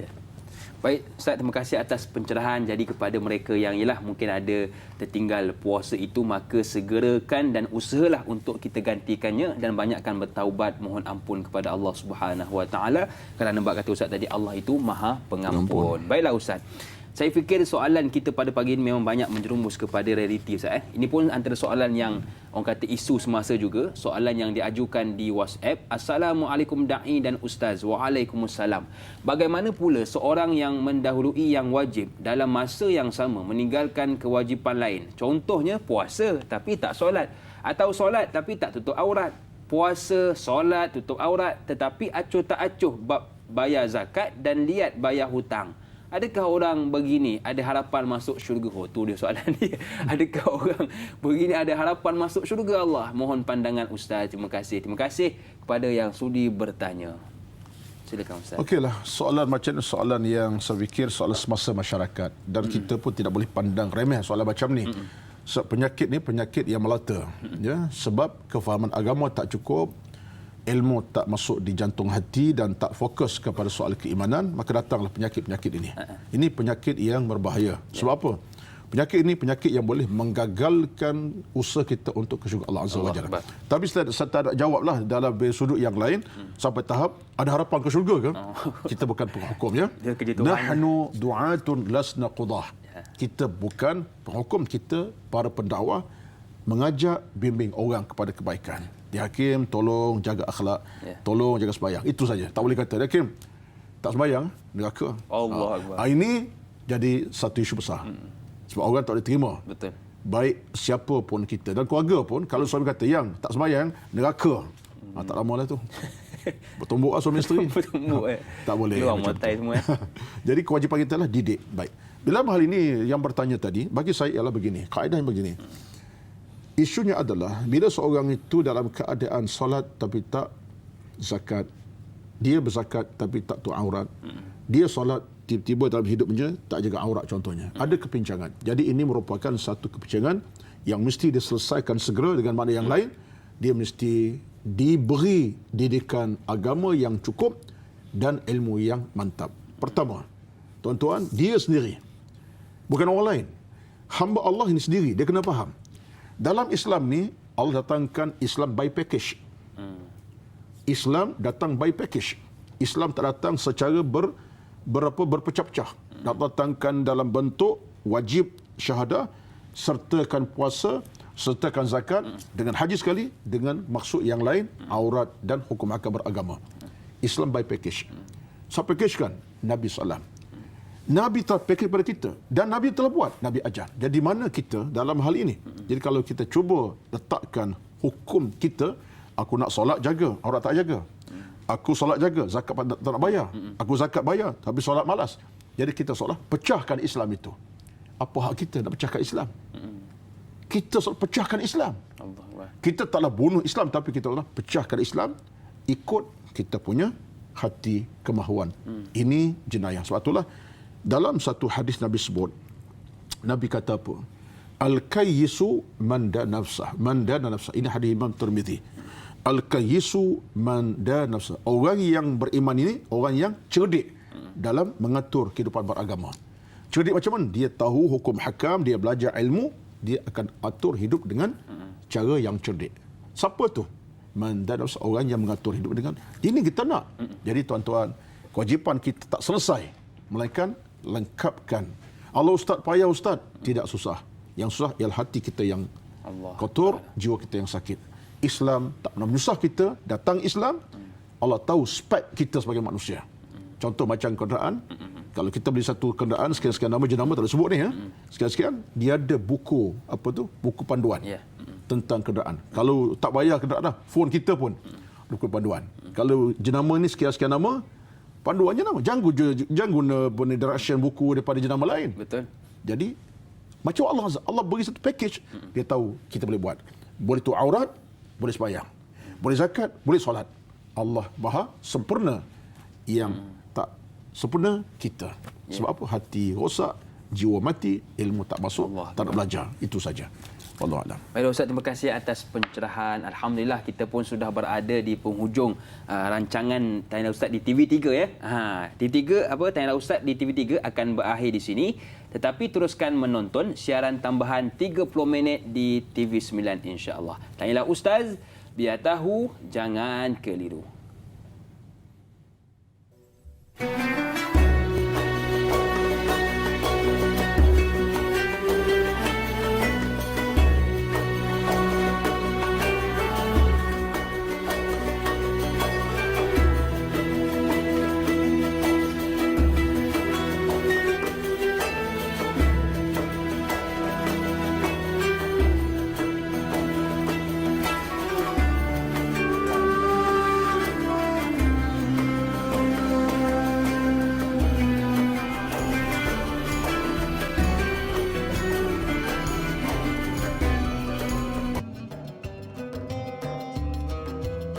Alhamdulillah, terima kasih kepada anda. Alhamdulillah, terima kasih kepada anda yang masih lagi sudi bersama dengan kami. Maaf ada kesilapan teknikal sikit. Terima kasih kepada yang sudi bersama dengan kami di Tanyalah Ustaz pada pagi ini dan mungkin yang ada baru bersama dengan kami. Pagi ini kita membincangkan topik ibadah iaitu dahulukan yang wajib bersama dengan guru kita Al-Fadhil Ustaz Roslan Muhammad.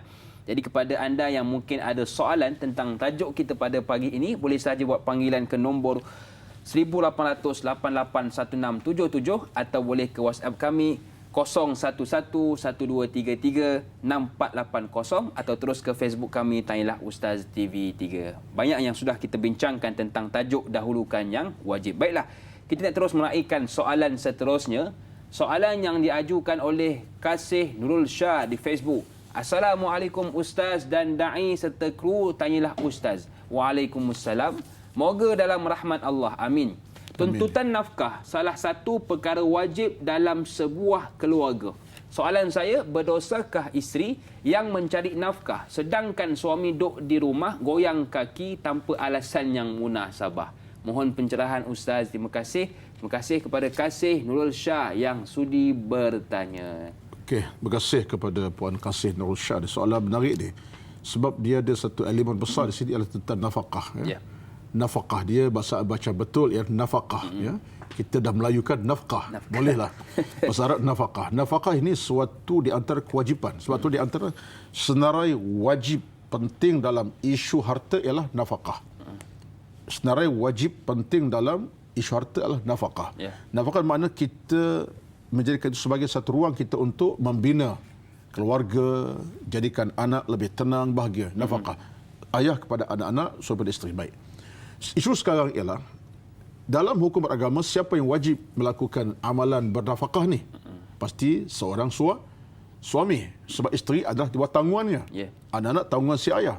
Tiba-tiba dalam isu ini, apa yang berlaku, apa sebab tak tahulah, tapi kata Puan Kasih ni, nafkah itu dicari oleh isteri.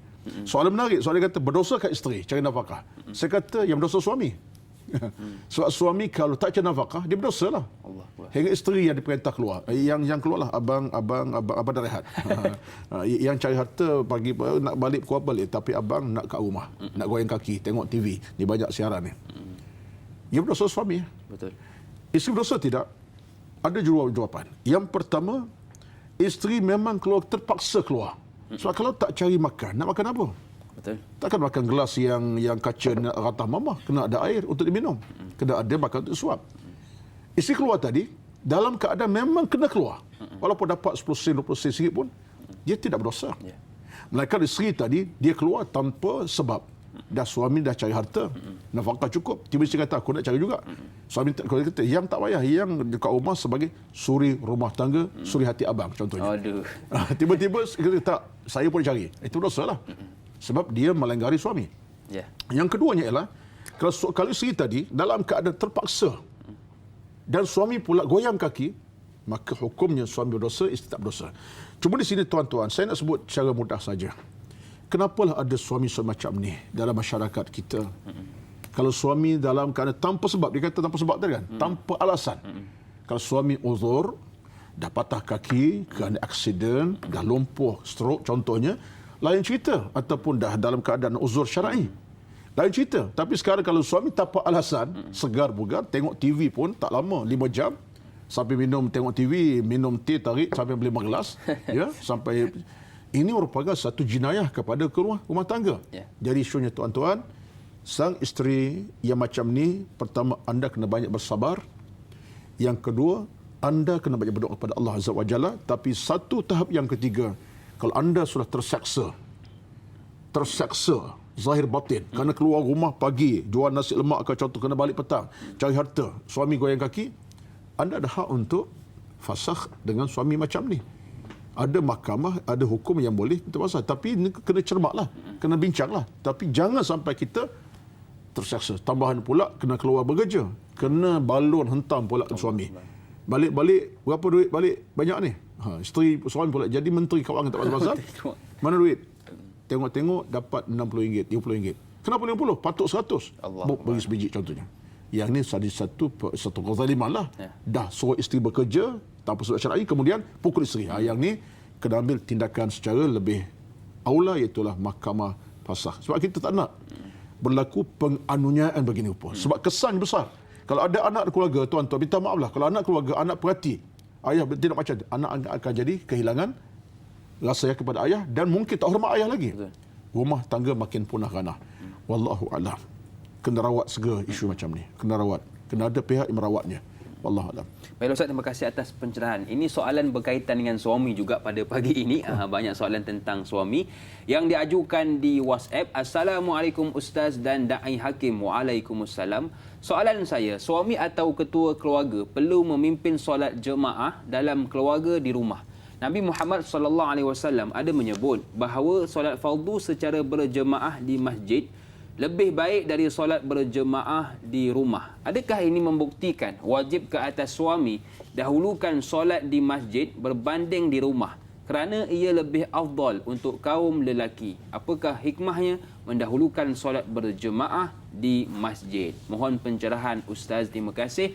Terima kasih juga kepada yang sudi bertanya. Silakan Ustaz. Yang pertama yang bertanya, kita kena ingat bahawa dalam soal solat berjemaah ini, kita tak menafikan. Sebab bagi lelaki, salatul semayang di masjid itu afdal min salatil fadhi bi 27 darajah.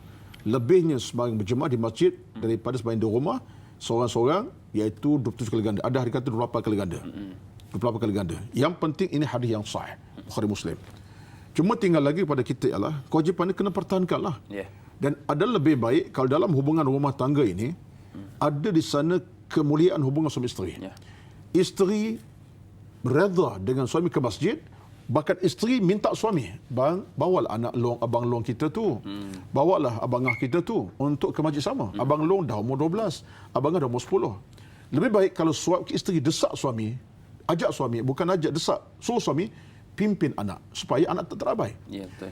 Tak baiknya kalau suami tahu kewajipan di masjid pergi, tapi dia tak pernah suruh anaknya sembahyang, tak pernah ajak ke masjid. Ini kepincangan. Sebab tu suami kena faham hukum agama tentang bab solat jemaah ini. Isteri tolong bantu suami.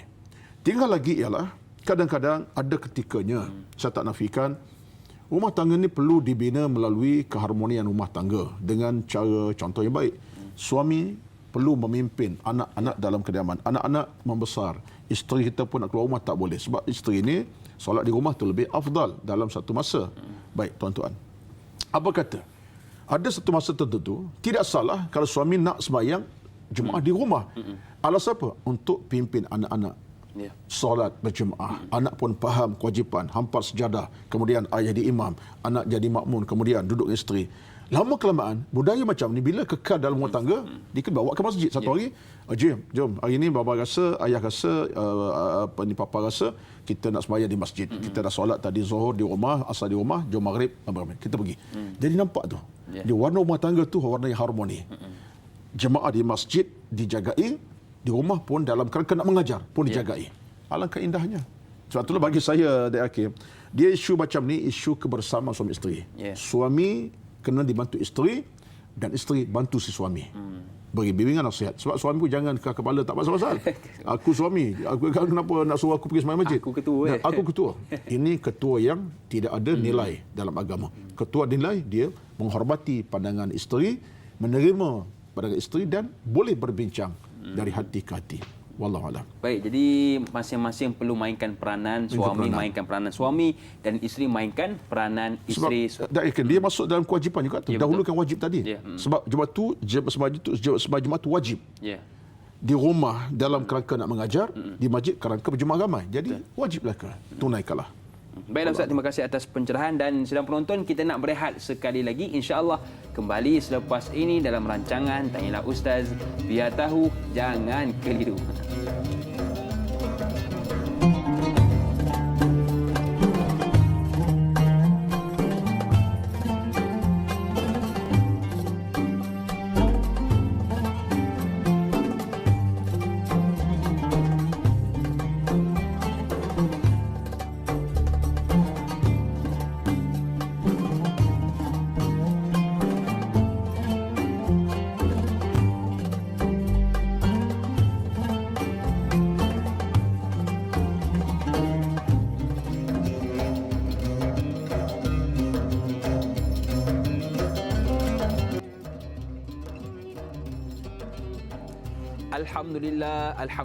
Alhamdulillah. Terima kasih kepada anda yang masih lagi sudi bersama dengan kami. Pejam celik kita sudah berada di penghujung rancangan Tanyalah Ustaz. Rasa sekejap je Ustaz Padahal lebih kurang dah nak dekat 2 jam kita bersiaran langsung bermula 6.30 pagi tadi sehinggalah Hakim sekarang. kata sekejap je. Panel dah lama sangat. Panel yang berasap nak menjawab soalan-soalan tu kan. Terima kasih Ustaz kerana sudi menjawab. Ilmu insya-Allah. Ya, insya-Allah. Terima kasih Ustaz atas soalan yang sudah dijawab tadi. Baiklah, sedang penonton yang dirahmati Allah sekalian. Kita terus meraihkan soalan seterusnya.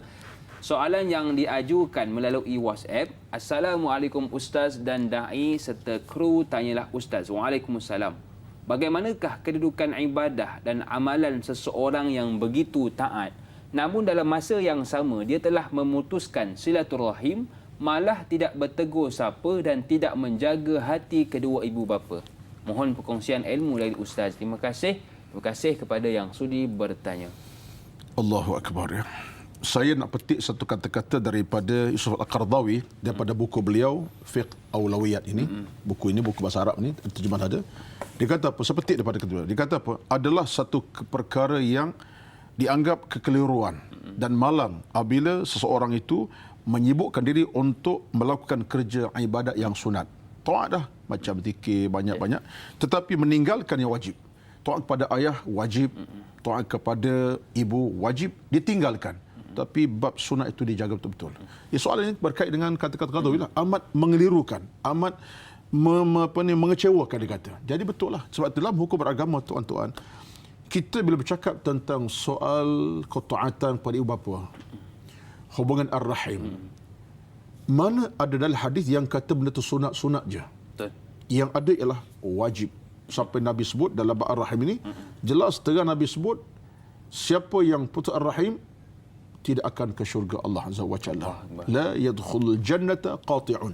Tak ke syurga Allah orang putus ar-rahim. Dan termasuk mak bapak. Sampai Nabi sebut kepada sahabat, ala unabbiukum bi akbaril kabair. Aku nak cerita kamu satu dosa besar. Sahabat kata, Rasulullah, apa dia? Kata Nabi ialah uququl walidain, durhaka mak ayah. Dosa besar. Jadi hubungan ini sebagai contoh hadis dan ayat saja tuan-tuan. Kalau nak cerita lebih banyak lagi lah. Menunjuk kepada kita bahawa ini antara kefarduan yang kita kena utamakan.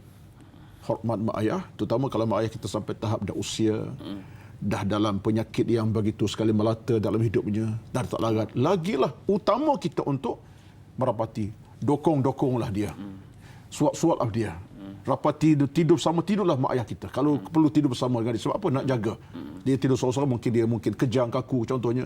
Sawan contoh. Jadi tahap tu tiba-tiba hamba Allah ni kata tadi, ibadat yang dia buat, zikir, duduk atas sejadah sampai berjam-jam, taat pada Allah, Masya Allah, baca Quran. Baca Quran kita sebut sebagai amalan sunat kan. So dituntutlah baca Quran sampai juzuk satu hari. Tetapi dalam hal ini dia gagal. Jadi ini suatu kepincangan yang dahsyat. Kita seolah meletak diri kita dalam keadaan menolak hukum Allah dan menegak hukum kita. Soalan macam itulah. Hukum kita apa dia? Aku nak zikir banyak-banyak, aku nak sedekah banyak, tapi sama ayah aku tak peduli. Mungkin duitnya ada, sedekah kepada masjid surau. Nombor ayah di kampung, nak beli ubat pun tak ada duit, nak beli makanan pun tak cukup duit, meminta orang kampung tolong. Berlaku ni Hakim. Jadi anak kadang-kadang tak bertempat dia sedekah derma, tapi mak ayah diabaikan. Ubat-ubatan mak ayah pun tak selesai. Allahu Akbar, tuan-tuan. Di mana kita kalau begini berlaku dalam kehidupan berumah tangga kita? Hubungan dengan ar-rahim putus dengan adik-beradik, tapi dengan kawan teman taulan, meja makan dengan kawan 2 jam biasa sembang. Kawan rapat satu kelas masa sekolah rendah, menengah sampai universiti. Jabat pula. Tapi adik-beradik tak pernah kisah adik-beradik lapar tak lapar. Ziarah tidak. Adik minta nak berhutang ban sikit. Kamu siapa? Aku tak duit. Tapi kawan kita boleh pinjamkan berhutang. Jadi ini semua tuan-tuan kepincangan yang kita selesaikan. Sebab itulah bagi saya isu adalah kefahaman beragama. Tolonglah kita bila kita memahami kewajipan dalam agama ini lebihkan segalanya. Kita dahulu yang wajib, kita akan buat benda yang macam ni. Pertama, cari ilmu. Kedua, fahamkan hidup ini dengan nilai keimanan kepada Allah Azza wa Jalla. Wallahu a'lam.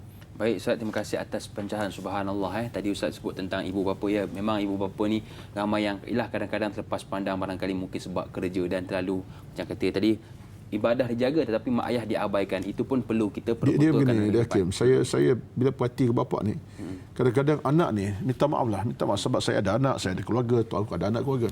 Anak-anak kadang-kadang dia tak sampai tahap berfikir jauh ke depan. Kalau boleh letak patut dari dia tu macam ni. Ayahku ni jaga aku daripada kecil, aku dalam keadaan tak berpakaian, berak kencing, berak kadang merata, aku sakit demam, kadang tengah malam tak tidur. Cuba kita recall balik. Confirm ayah mak kita memang itulah kenyataannya. Betul. Dia tak akan biarkan kita berak kencing begitu. Tak akan biarkan kita sakit. Maknanya dia telah habiskan masa tenaga. Betul kita usia 25 tahun sekarang. Betul. Tapi cuba recall balik. Kita akan nilai keletih mak ayah kita, payahnya mereka. Hari ini dia terlantar kita waktu beli. Beraknya kita waktu basuh. Jadi kalau anak boleh fikir macam tu, selesai rumah tangga ni. Tapi anak kadang-kadang dia tak peduli. Dia tak cuba recall sejarah mak dia. Dia hanya recall sejarah dia. Kadang-kadang yang punya masalah, minta tuan-tuan ni, kesempatan saya ni pagi-pagi ni.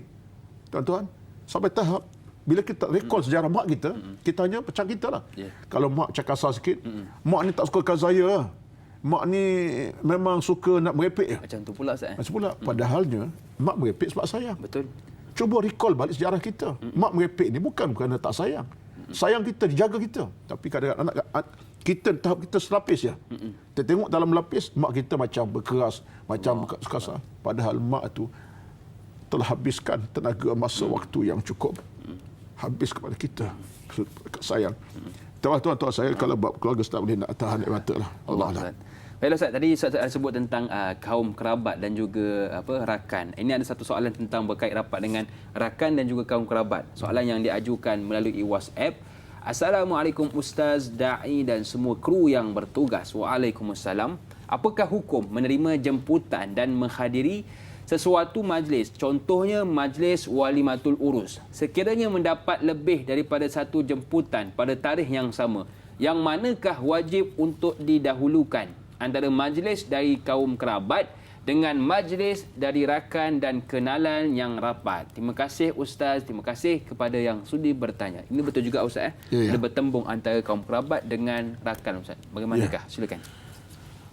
Yang pertama sekali kita mengambil hadis Nabi SAW yang Nabi sebut sebagai kewajipan muslim lain. Antara kewajipan ada 6 tu. Satunya ialah ijabatud da'i. Kita tunaikan jemputan orang. Maknanya ini satu kewajipan. Nabi tak sebut kewajipan tu kewajipan daripada keluarga ke ataupun teman taulan.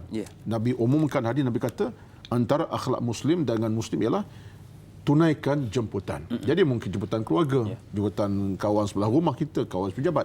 Isu sekarang ialah kita yang buat keputusan.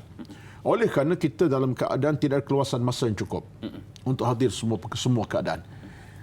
Kita terpaksa pilih keadaan. Pada masa itu, pastilah yang lebih akrab kepada kita siapa? Keluarga kita lah. Akrabnya keluarga kita. Jadi kita dahulukan keluarga. Kepada kawan kita, sebab pergi kerana masa sama, kita mungkin boleh hubunginya by telefon, minta maaf, jumpa kemudian.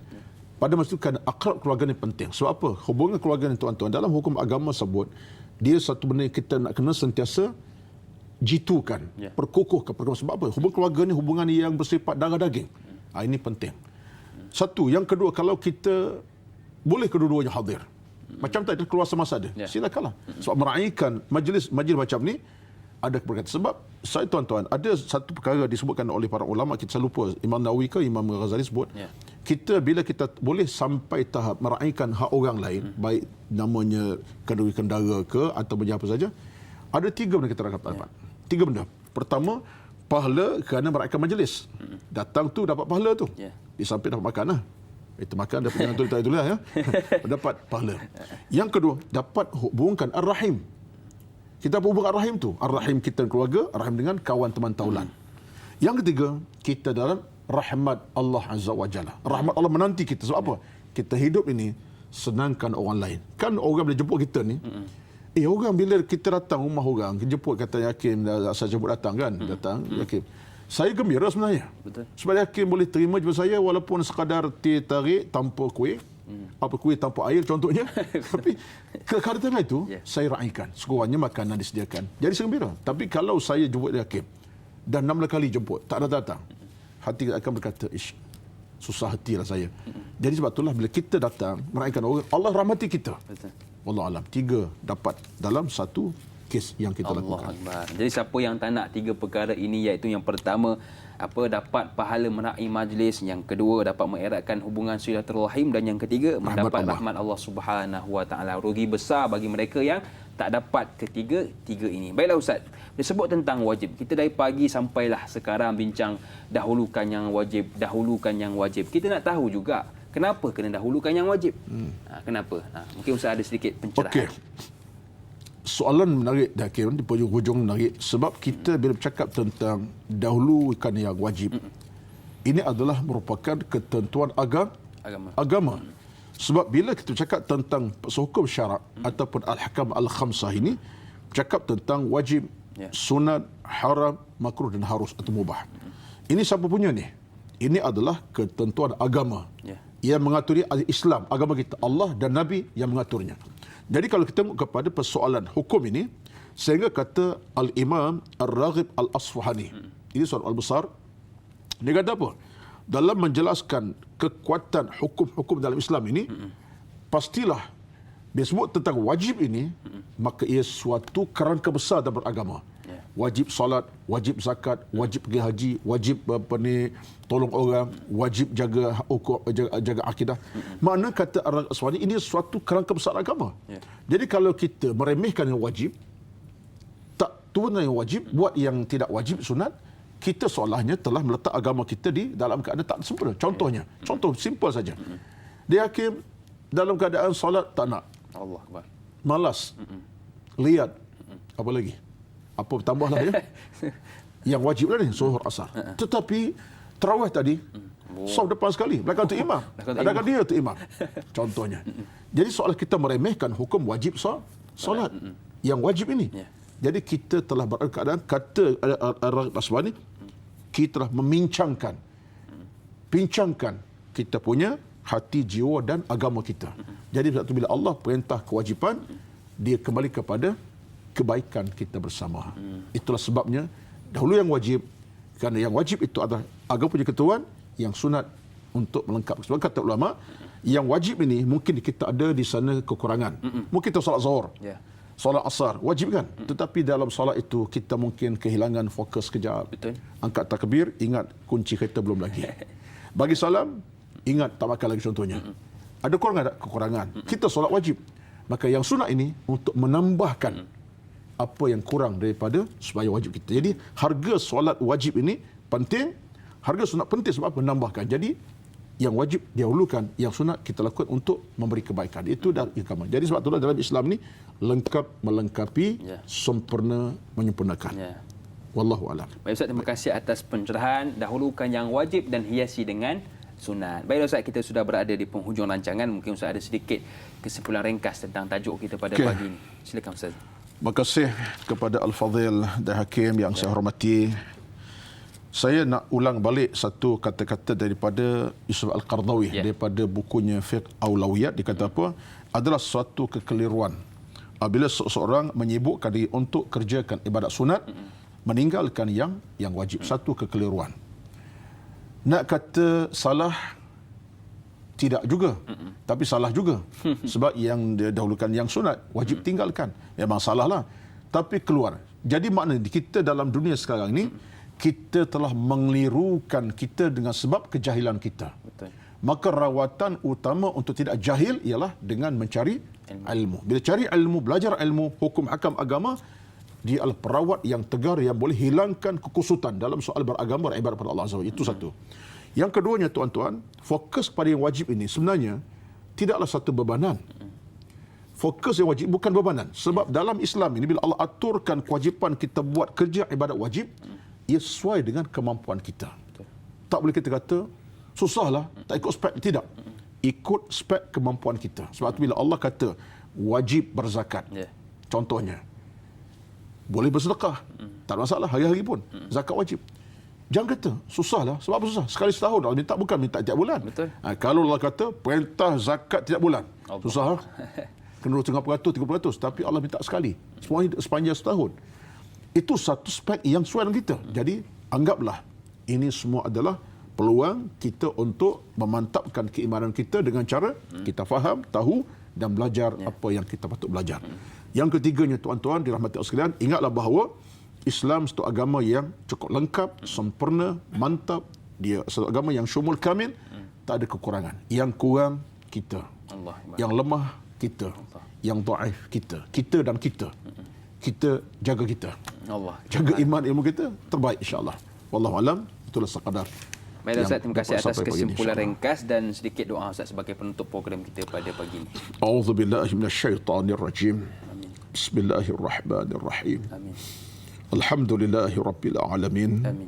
Wassalatu wassalamu ala rasulil amin. Amin. Wa ala alihi wa sahbihi ajma'in. Amin. Allahumma lakal hamdu kama yanbaghi lijalali wajhika wa 'azimi sultanik. Bismillahilladzi la yadurru ma'a ismihi syai'un fil ardi wa la fis sama' wa huwas samiul alim. Ya Allah, ya Tuhan kami, rahmatilah kami ya Allah. Diberikan kebaikan dan kemuliaan, keselamatan, keredaan ya Allah. Jauhkan kami daripada penyakit yang menakutkan kami ya Allah. Jadikan kami dalam keadaan diredai, keselamatan ya Allah. Ya Tuhan kami, ampunkan dosa kesalahan kami ya Allah. Dosa ibu bapa kami ya Allah.